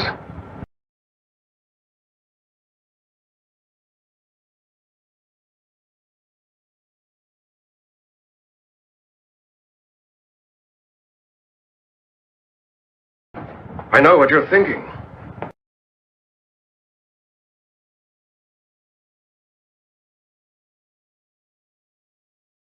It's only an Indian legend.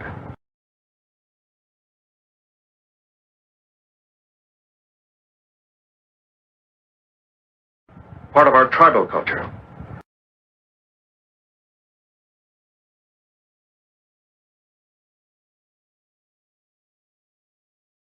I know, it's fantastic.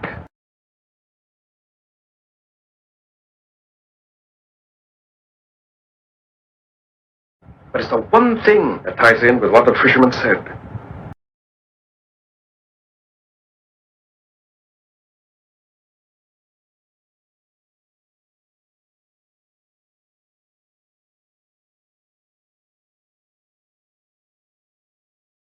He said the camp was attacked.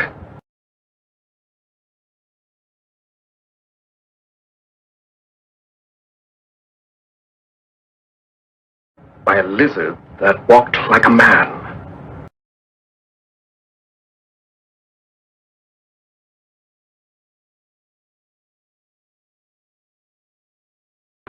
Now, I want your help, Mac.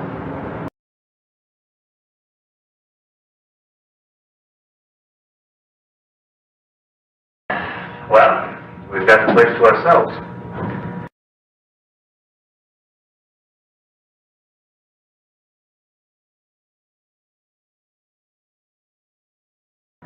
I had them close up early on my authority, and I hope this proves something.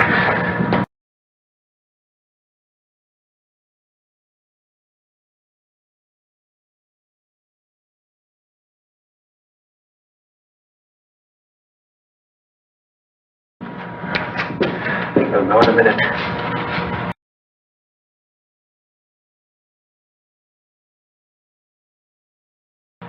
I never thought I'd see the day when I tried to solve a case with Indian superstition.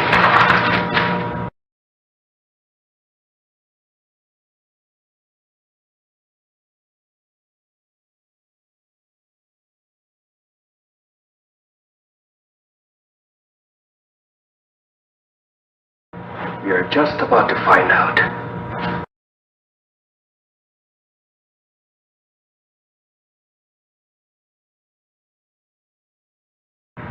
It should be somewhere.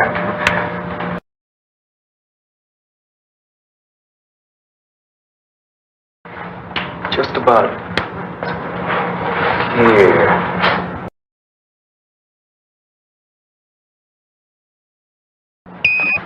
What was that?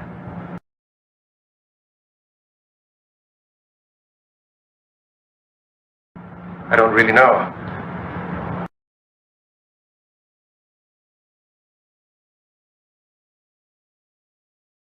My guess is that there's some unusual element in this fragment.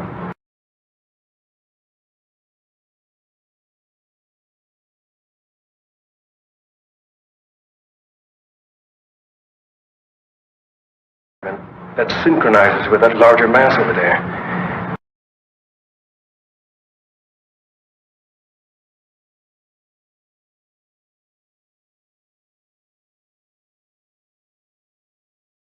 And it produces some kind of energy reaction.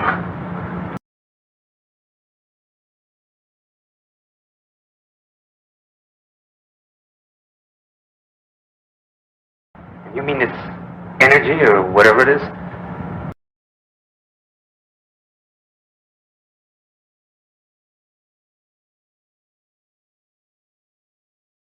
You're gonna turn a human into a monster?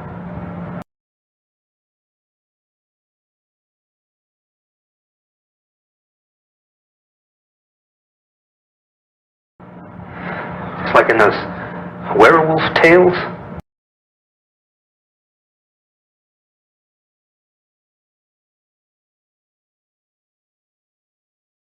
When there's a full moon in Transylvania, Johnny.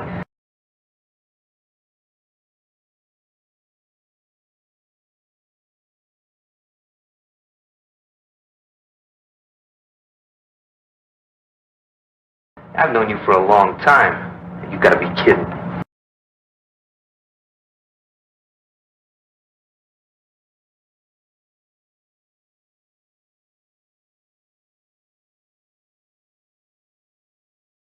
I wish I was kidding, Mac.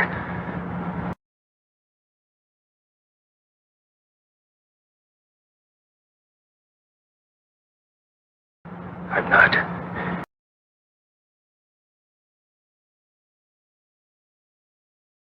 Now, there is an answer. But I think I know what it is.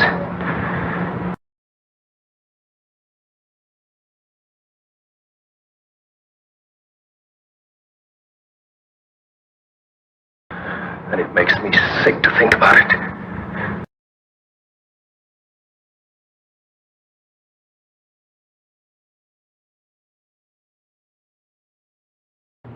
If what you say is true,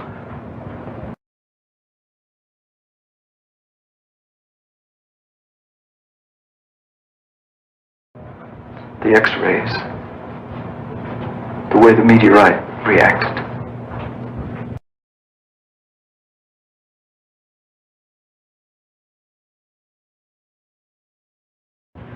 and your Indian legend,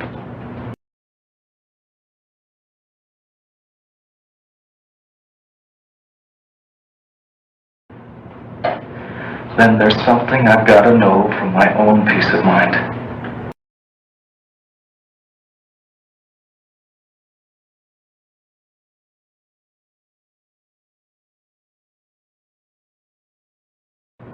Maybe rough, boy.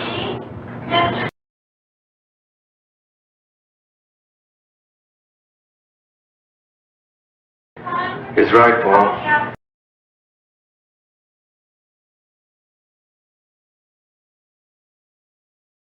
Nobody knows what may happen.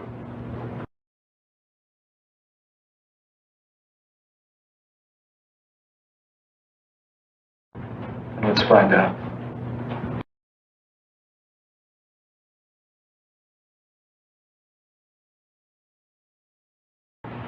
How much time do I have?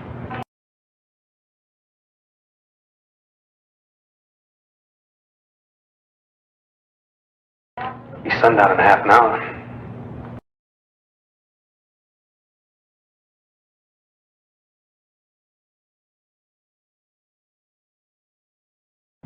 The moon will be up an hour or so after that.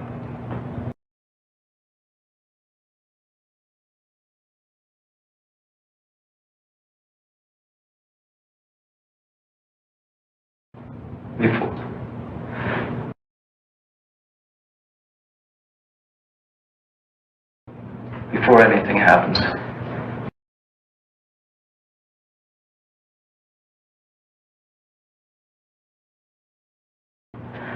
I want to talk to Kathy.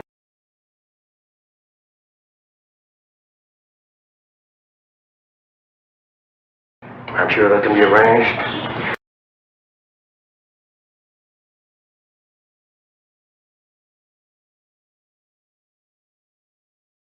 She's at the reservation. I'll phone her now.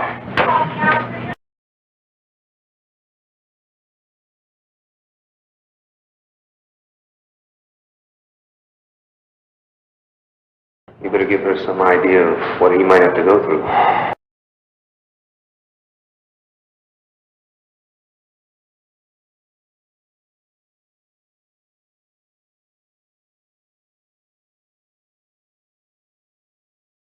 Just to prepare.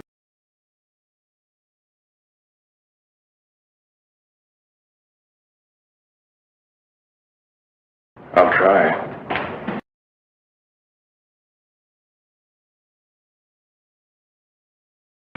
Captain.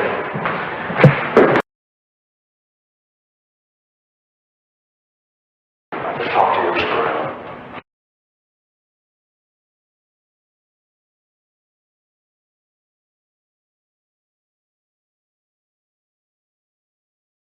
Go in there. We've had to move Paul to another room.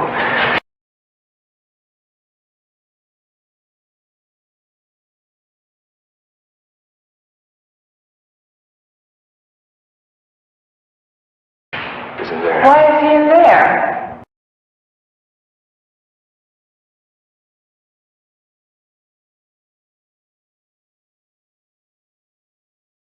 Why are these policemen here?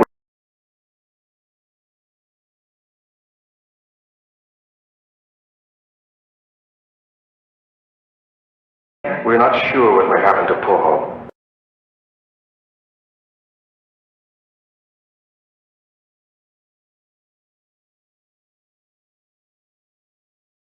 After the moonrise.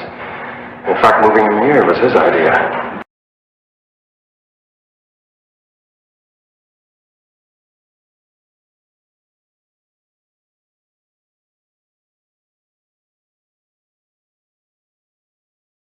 But surely...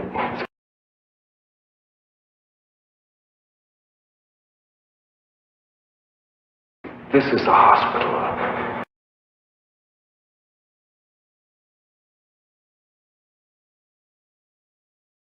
We can't afford to take any chances.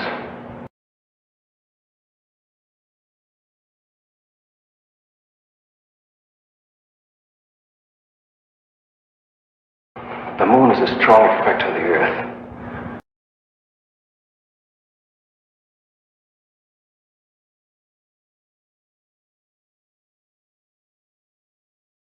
Look what it can do to the tides.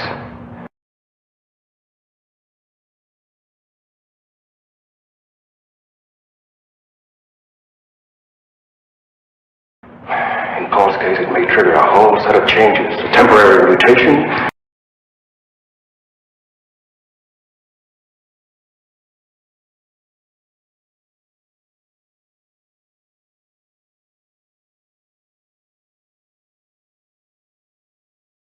I want to see him.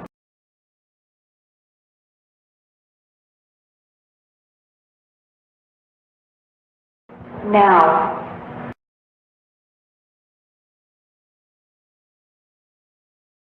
Please.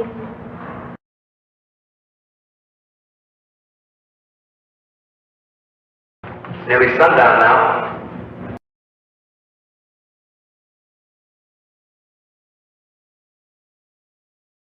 You shouldn't be in there much longer.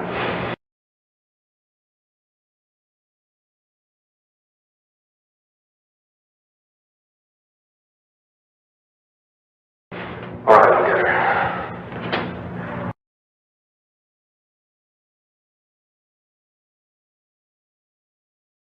Kathy?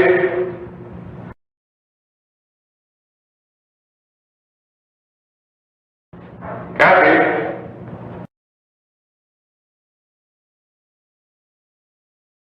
Thanks, Johnny.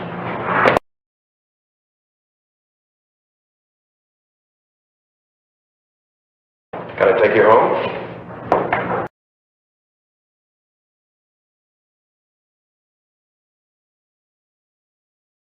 No, thank you anyway.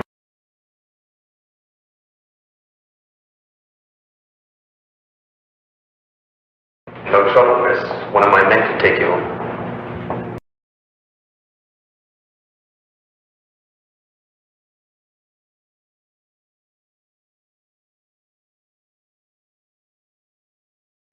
Thank you, Captain. I'll be all right.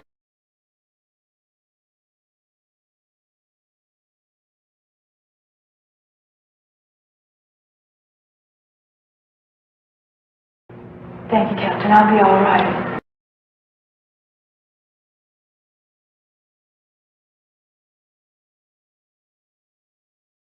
I'd like to stay here.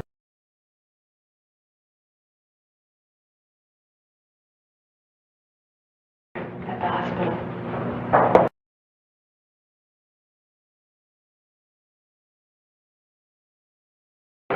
The moon is up now. I hope you were right.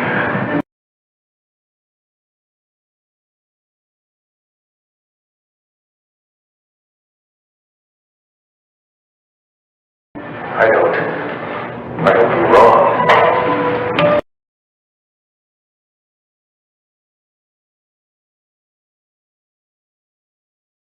Well, we'll know in a few minutes.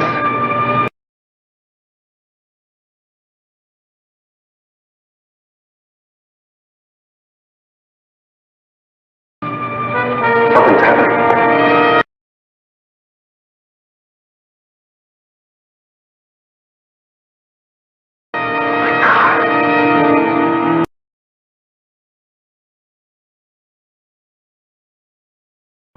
Then it's true.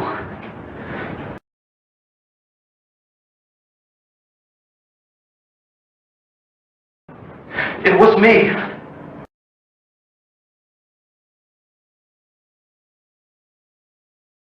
I killed all those people.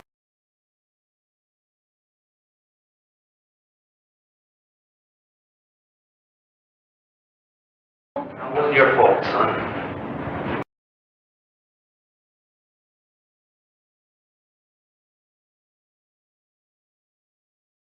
They won't convict you. They won't even blame you once the people know the facts.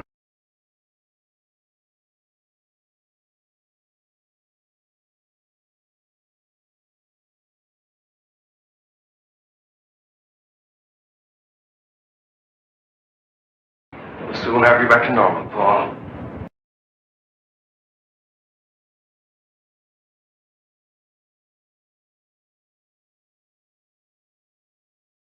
Do I need these now?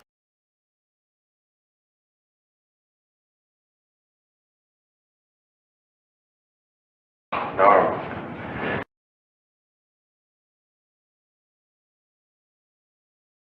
Dr. Sutton's been in touch with NASA about your case.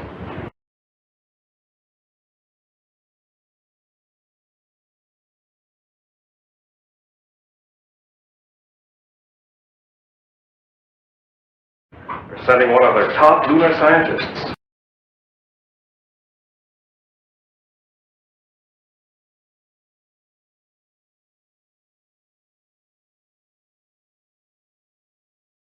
And one of the finest brain surgeons in the country.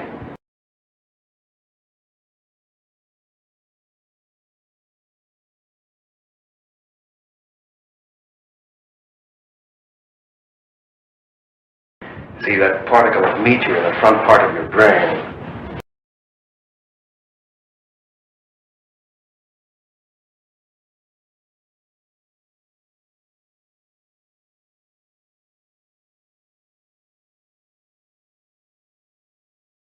It's causing the problem.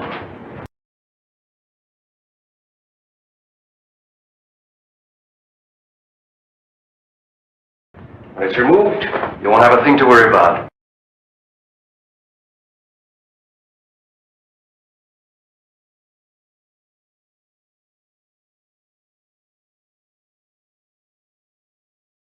You can go back to leading your normal life.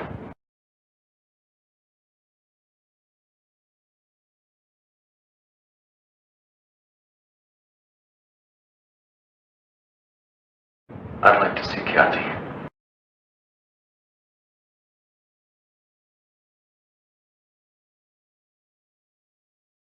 Please.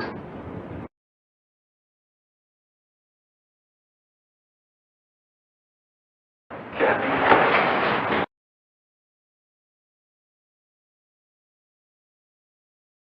Would you fasten your seatbelts, please? We'll be landing shortly.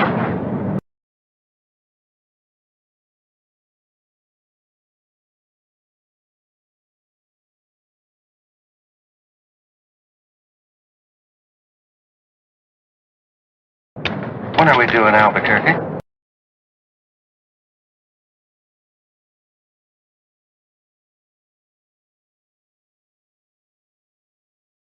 in about 20 minutes.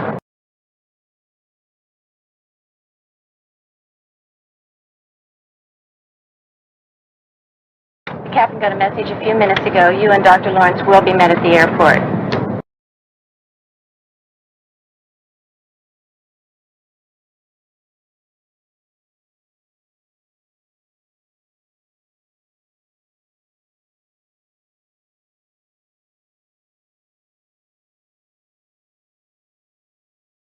Thank you.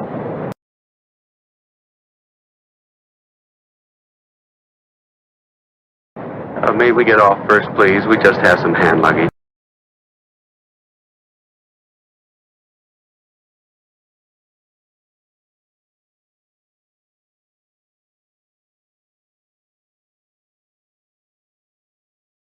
That's also been arranged. You and Dr. Rizzo are to be given every cooperation.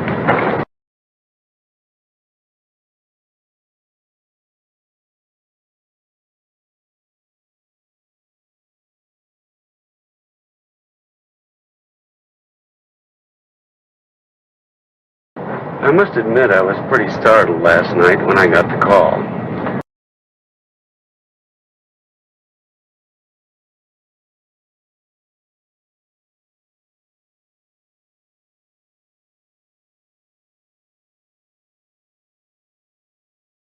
So was I. I've never come up against a case anything like it.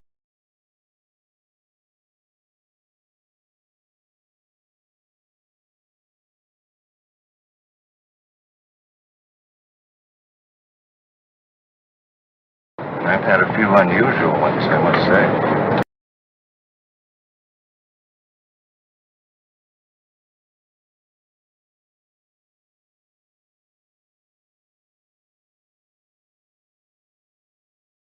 I've had a few unusual ones, I must say.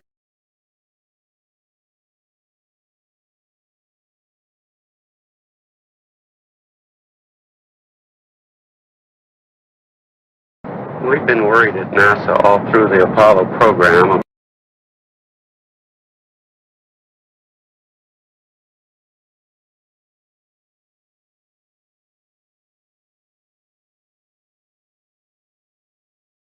About the possibility that something could cause a mutated life form.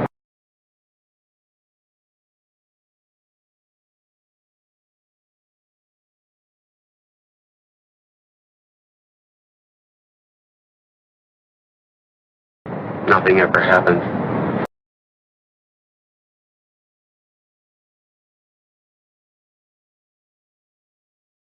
Until now.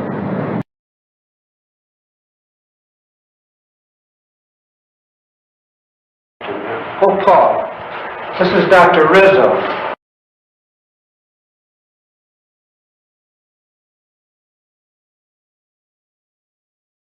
How are you, Paul? I'm going to be operating on you in just a little while.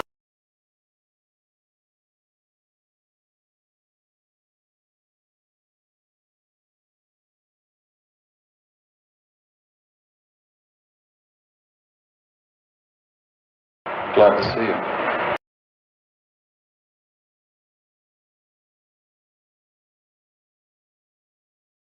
What happens now?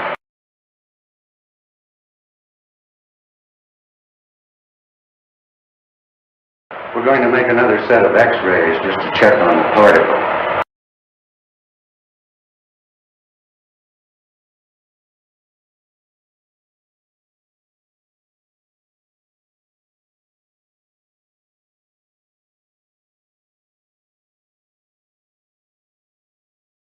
We're going to make another set of X-rays just to check on the particle.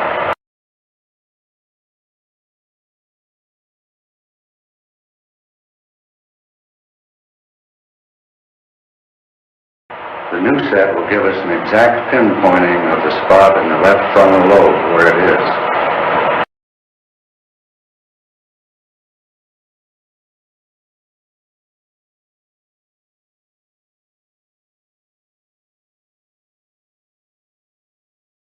I thought you should see these right away, Doctor.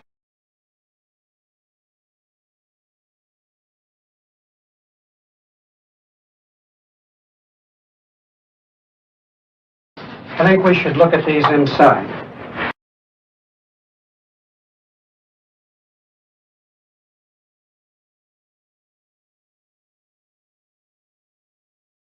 What's the matter?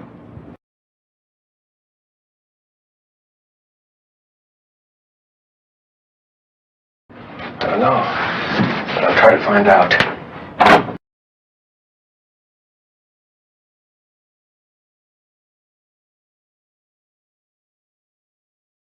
If you look at the difference in the affected areas,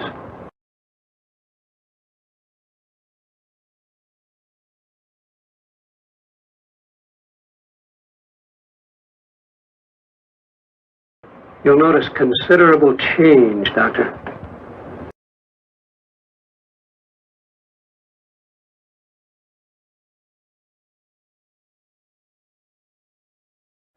There's been a definite growth.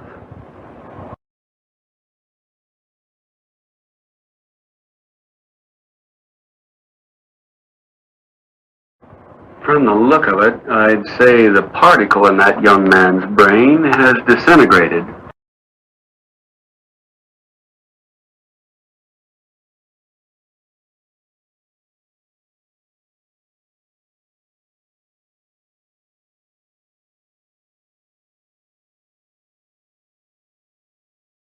And energy factors are spreading through his entire system.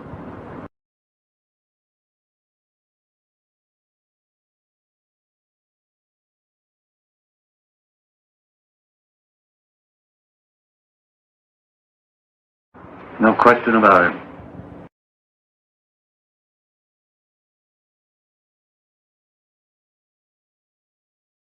Isn't there any way of, well, neutralizing the effect, Doctor?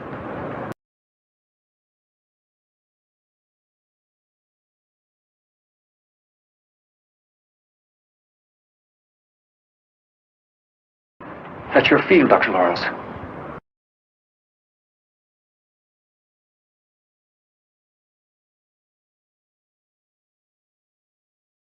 So there's something that can be done?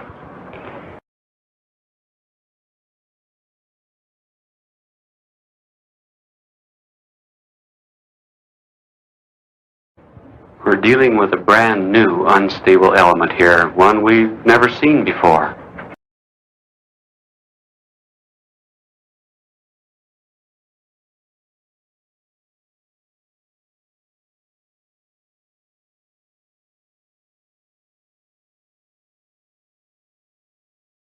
We don't know its characteristics, atomic structure, how it reacts.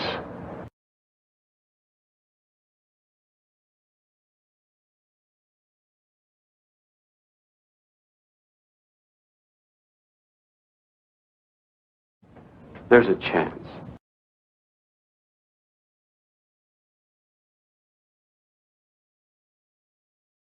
There's always a chance.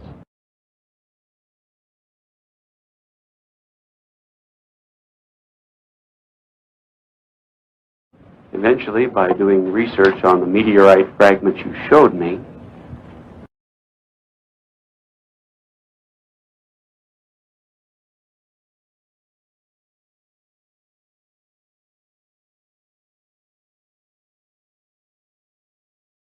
well, we might learn how to cure your friend.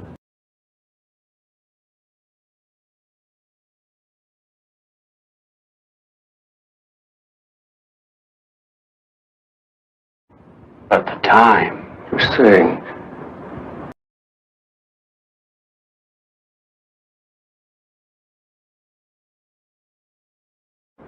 by then it could be too late.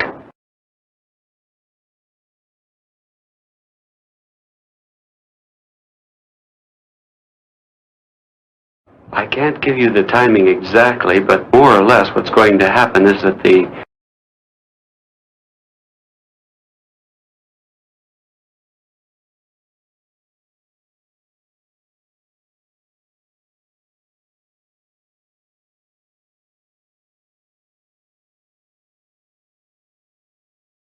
very presence of the moon itself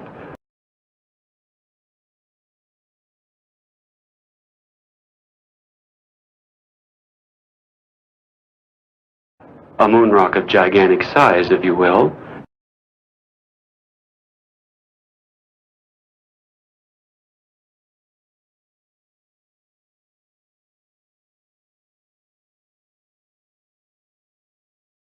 A moon rock of gigantic size, if you will.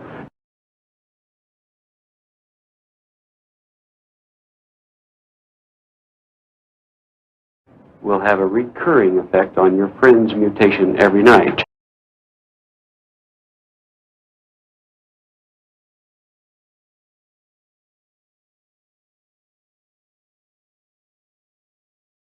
Will have a recurring effect on your friend's mutation every night.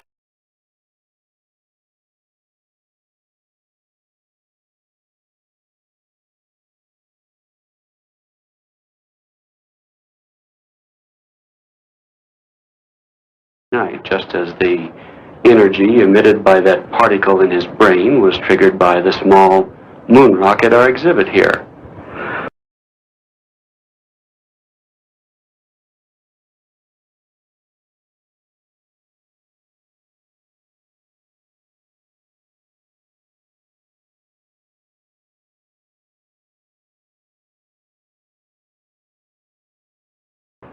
Eventually, the diffusion throughout his body will be complete.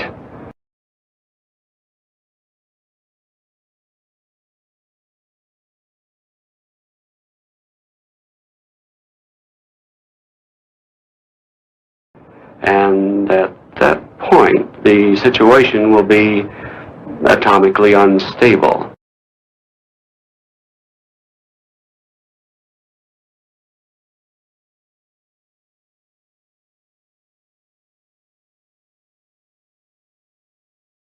Then,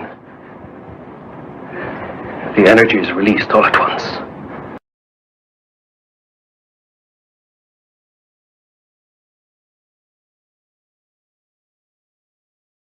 A form of explosion.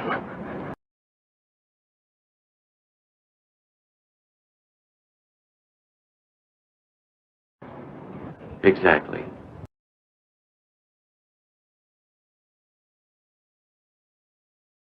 And when it happens, your young friend will be consumed by it.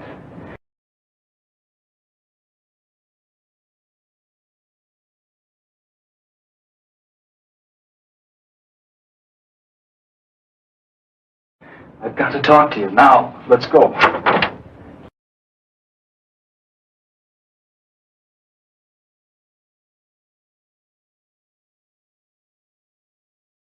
The demon in the tribal painting.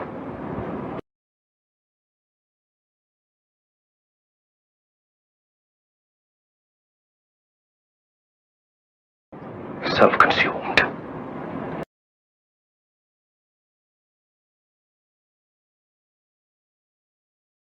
One Indian mystery solved.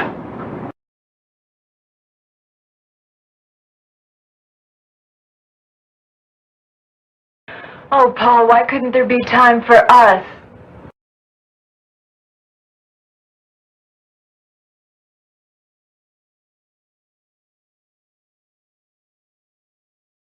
There isn't.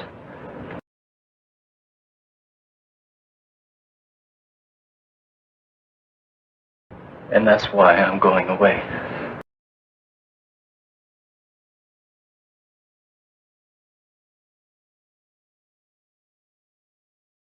Now,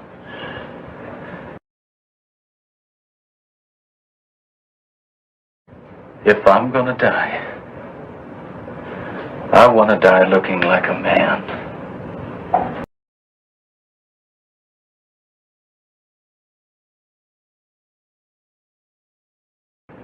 Not like a monster.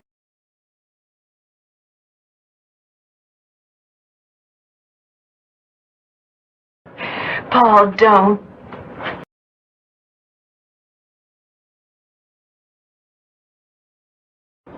I need a few minutes.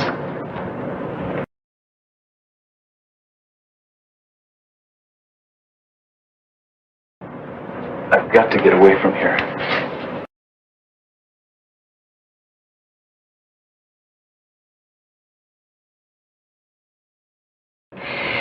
Get away where?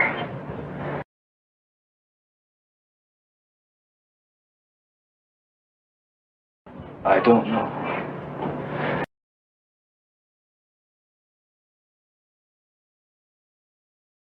But I can't stand being locked up here again.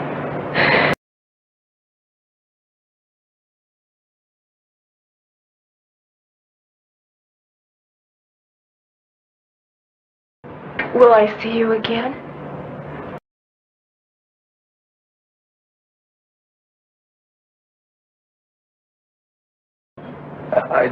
I don't know.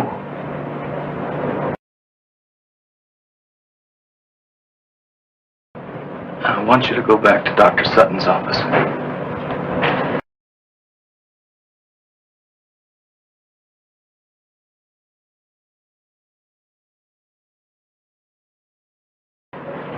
And if anybody asks where I am,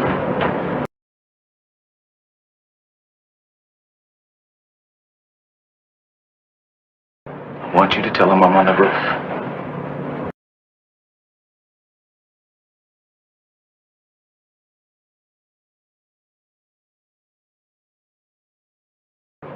That'll keep him busy enough for a few minutes.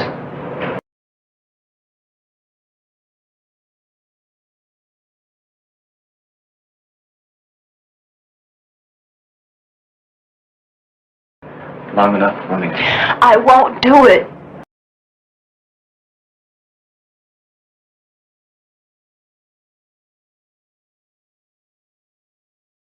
Kathy.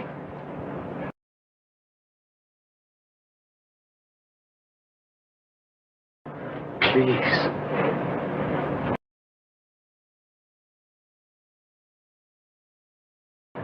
Do it for my sake.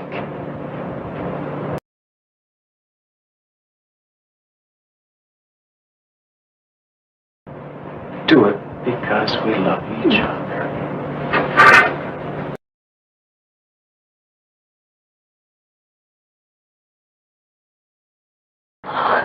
Oh, Paul.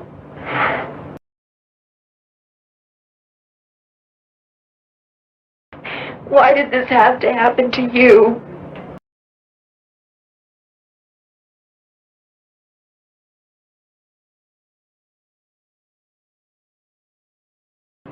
It did happen.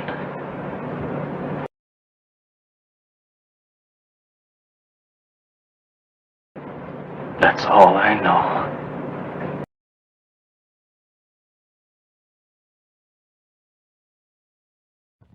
Stunts I've ever seen.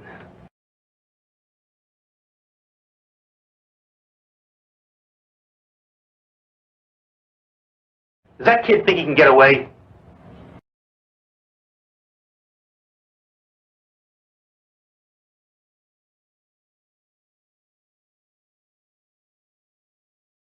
He's not trying to get away.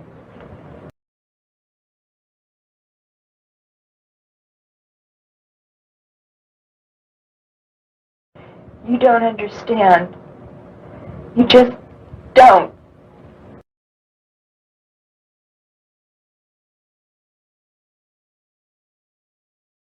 A search has begun to locate a young Yes, male. sir.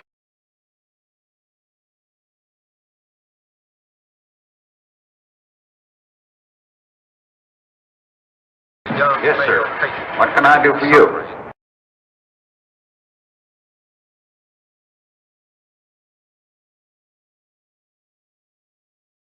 Serious headache. I'd like Who a escaped a short 12-gauge time ago shotgun from a special and some shells. observation room.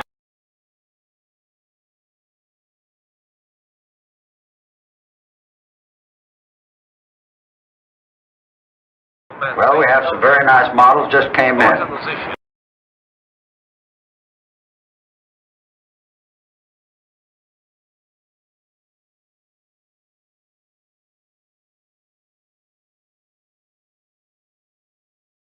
Well, we have some very nice models just came in.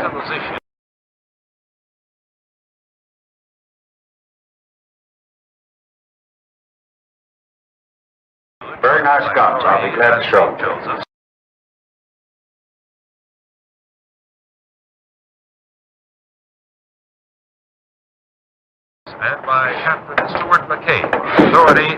the city's police commissioner.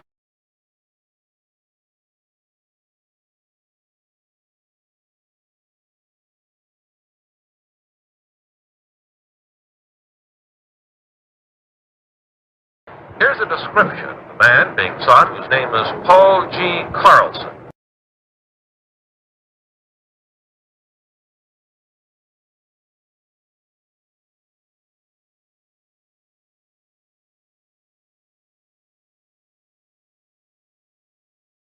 He's 24 years old, Caucasian, about 6 feet tall, weighing 160.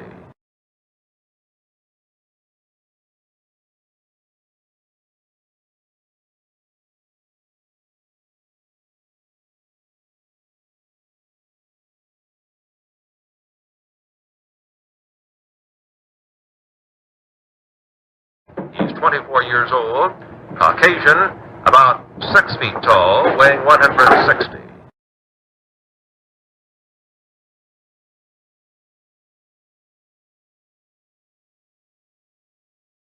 Brown hair. Here's a nice one.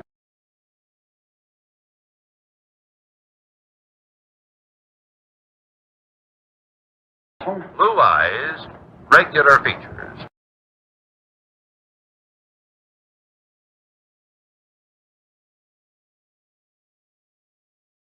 Carlson was last seen in the vicinity of St. Joseph Hospital.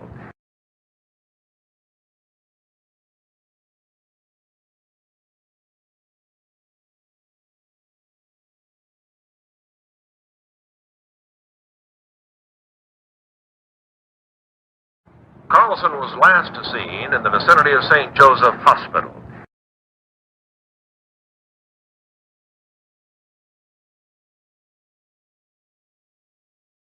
He's believed dressed in tan slacks and a blue sweater.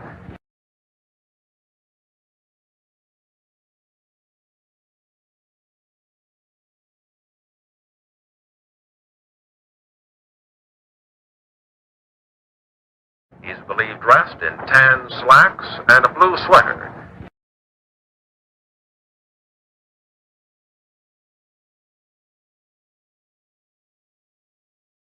We got a report on him.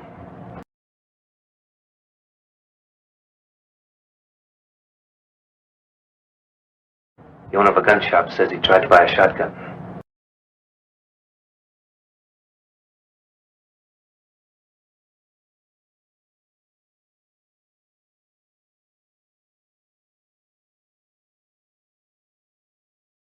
But left without it.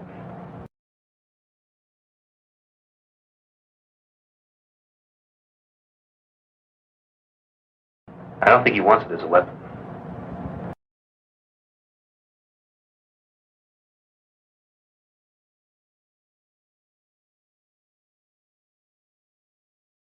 He wants to kill himself.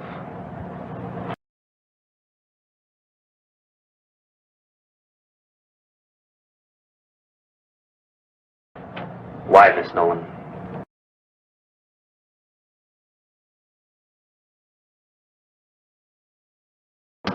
Because we overheard what Dr. Lawrence said in the other office.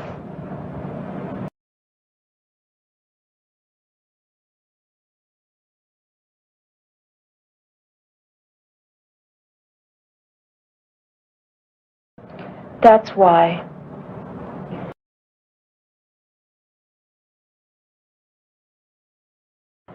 You might be wrong, Mac.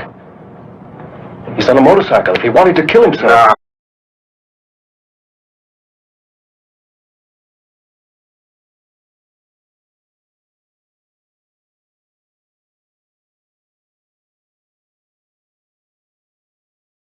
Kill himself. No. Crashes don't always kill people. He knows that.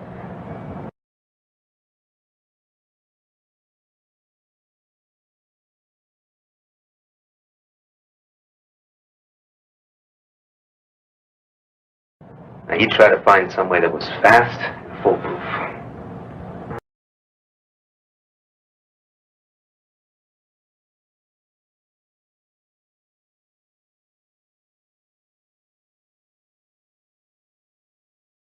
All right. If only we had some kind of lead on him.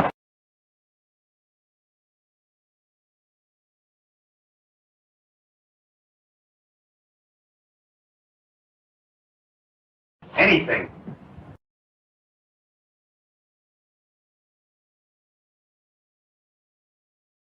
Yeah, I'd like to come up here at night. It's one of my favorite places on earth.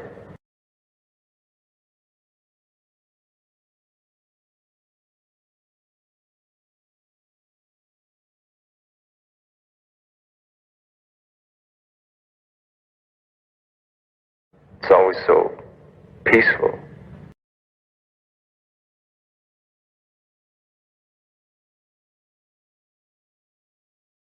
So quiet.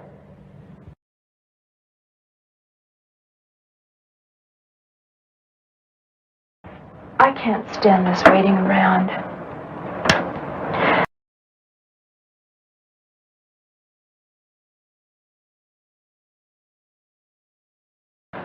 I think it would be better if I went back to the reservation, don't you?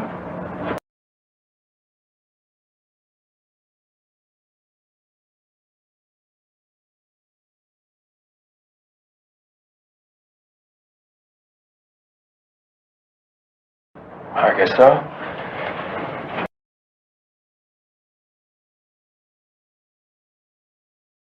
Well, how will you get back?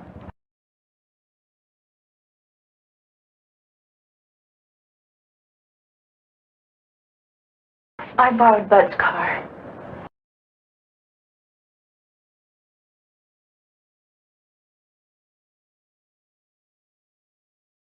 I'll phone you if we hear anything.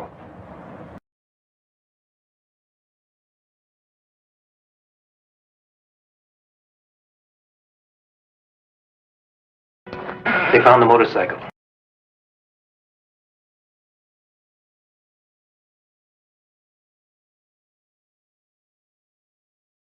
Where? Up in State Road 44.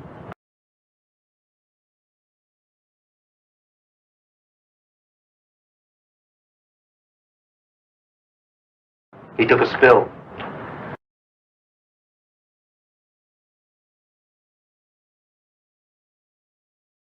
The bike is a wreck.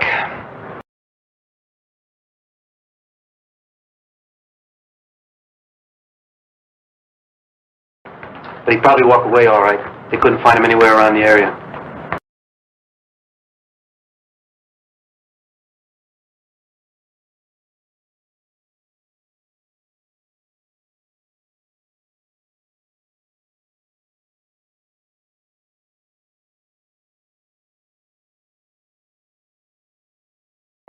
But he'd probably walk away all right. They couldn't find him anywhere around the area.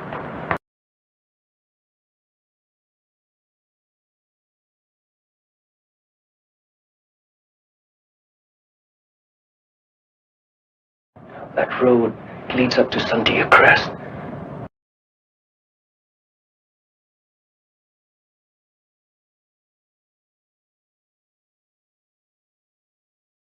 Of course, that's gotta be it.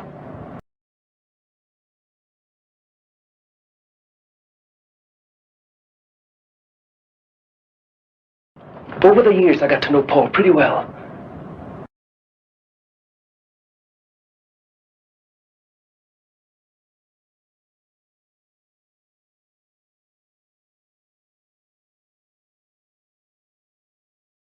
Over the years, I got to know Paul pretty well.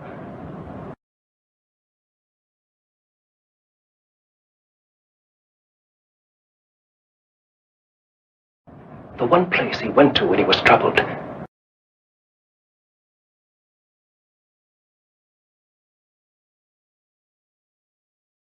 The one place where he felt free.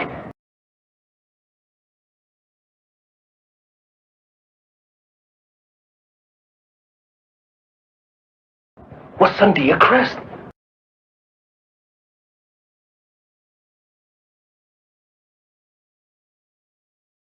Right, Pete?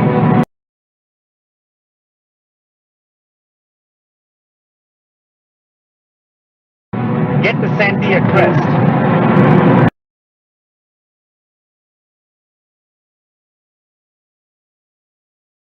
Now listen.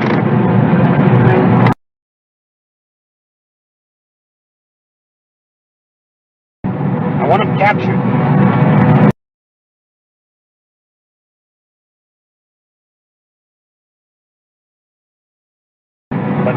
gunplay.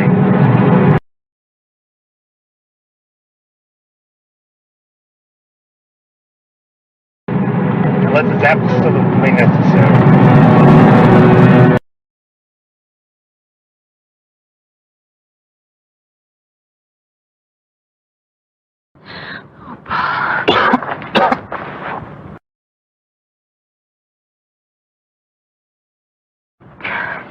Oh, Paul.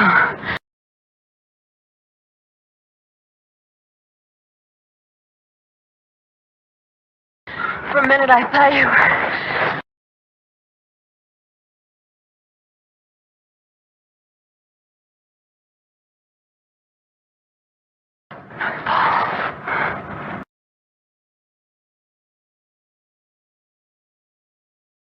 I know what you intend to do.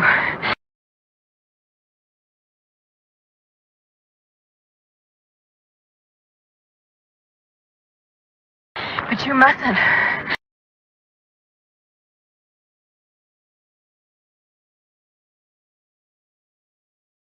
Please, you can't.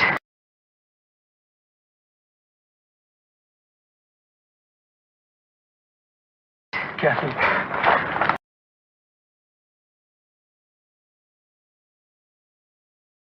I don't know how you found me.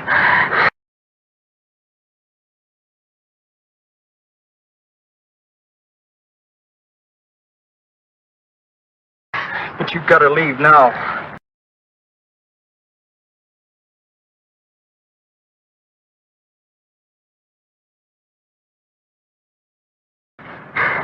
No, Paul. I want to be with you.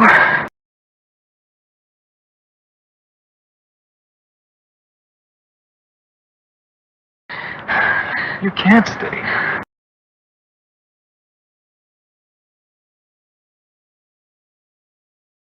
The sun's going down.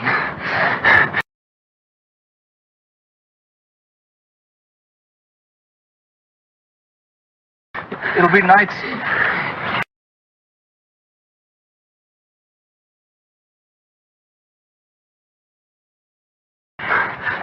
If I don't reach the crest before the moon comes up,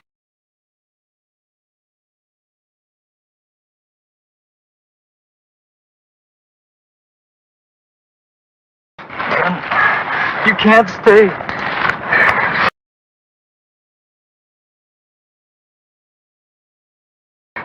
Then it'll be too late for the both of us.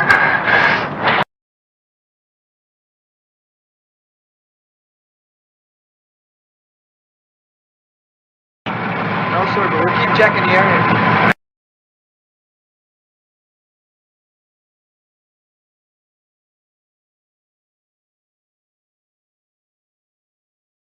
And you stay put. We'll check down the hill a little further.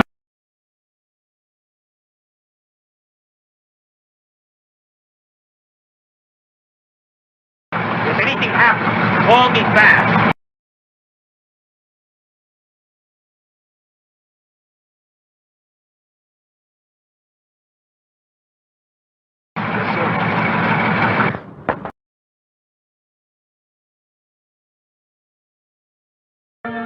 Paul!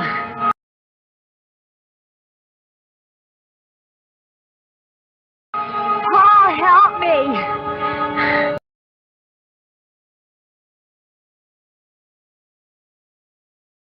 Paul! Paul, please!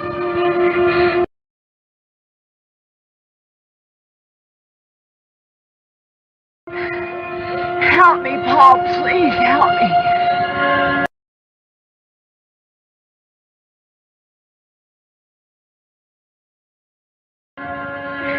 Help me!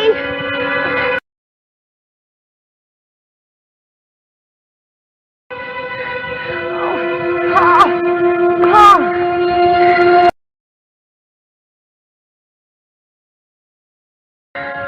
Paul, help me! Paul.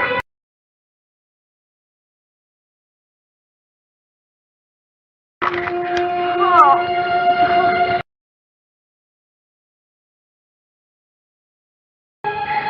Please, Paul, my foot is caught. Help me.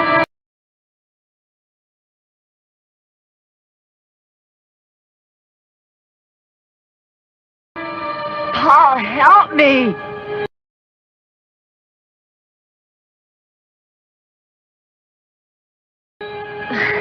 Please!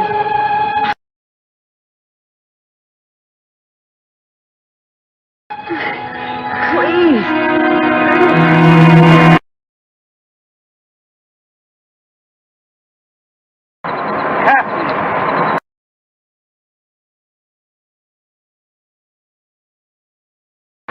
What happened? Where's Paul?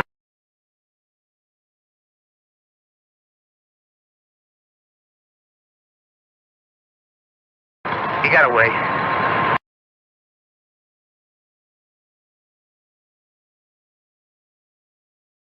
Two more men dead.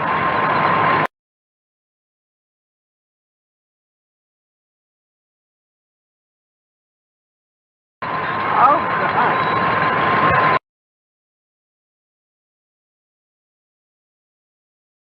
It's too late, though. Not now.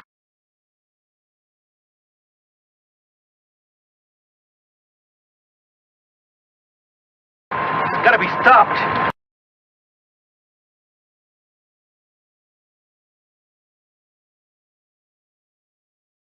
Before there's any more killing.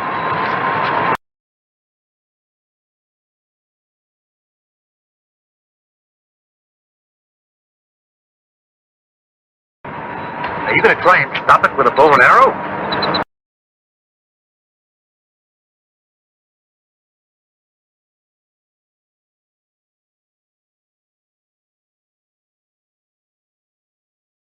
Not with just any arrow, Mac.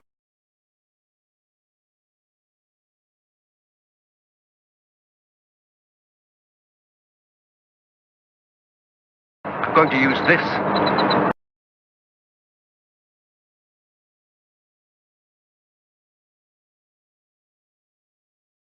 That looks like a piece of meteor Paul had.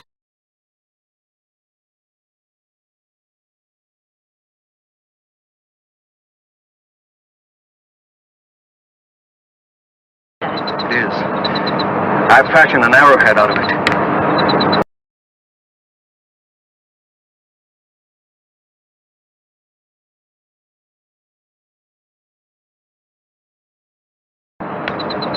What are you going to do?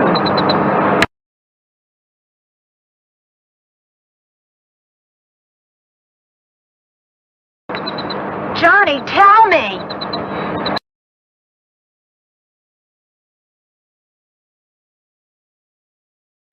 We're fighting something we barely understand, Kathy.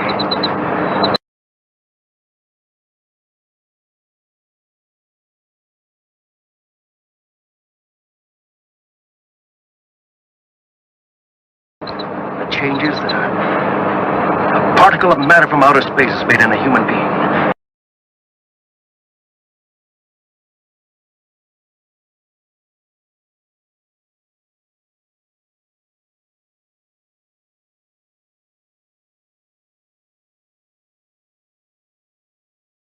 That's why I'm doing this.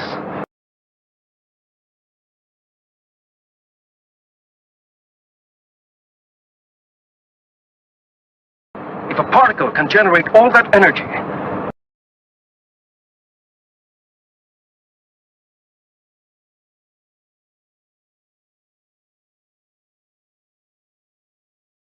a larger piece from the same element might speed up the energy processes.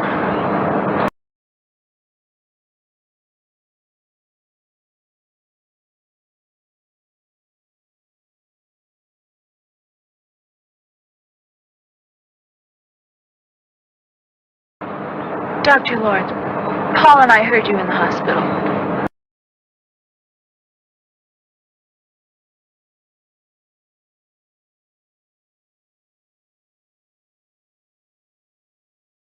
You said Paul would become atomically unstable.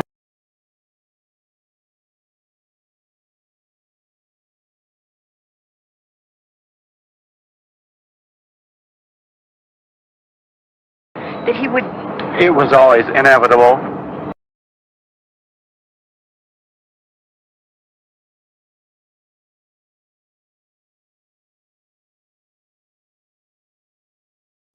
This way it may happen a little sooner, that's all.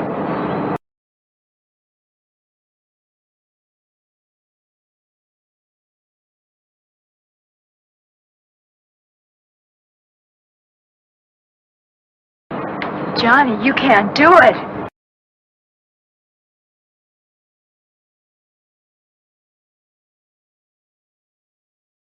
He's your friend, Paul. Paul is not Paul anymore.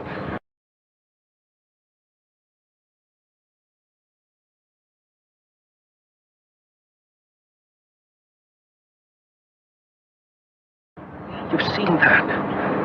Kathy, he's not as you and I know him.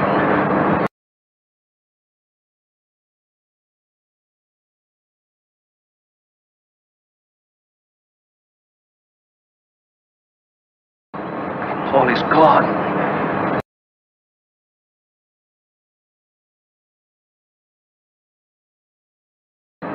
What you see in this place is nothing we know.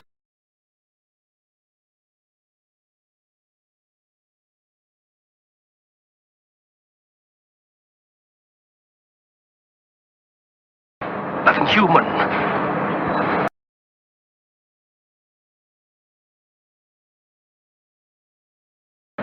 That poor kid.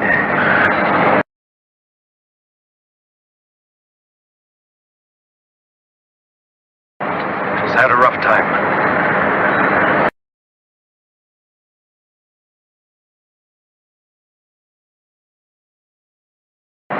She's had a rough time.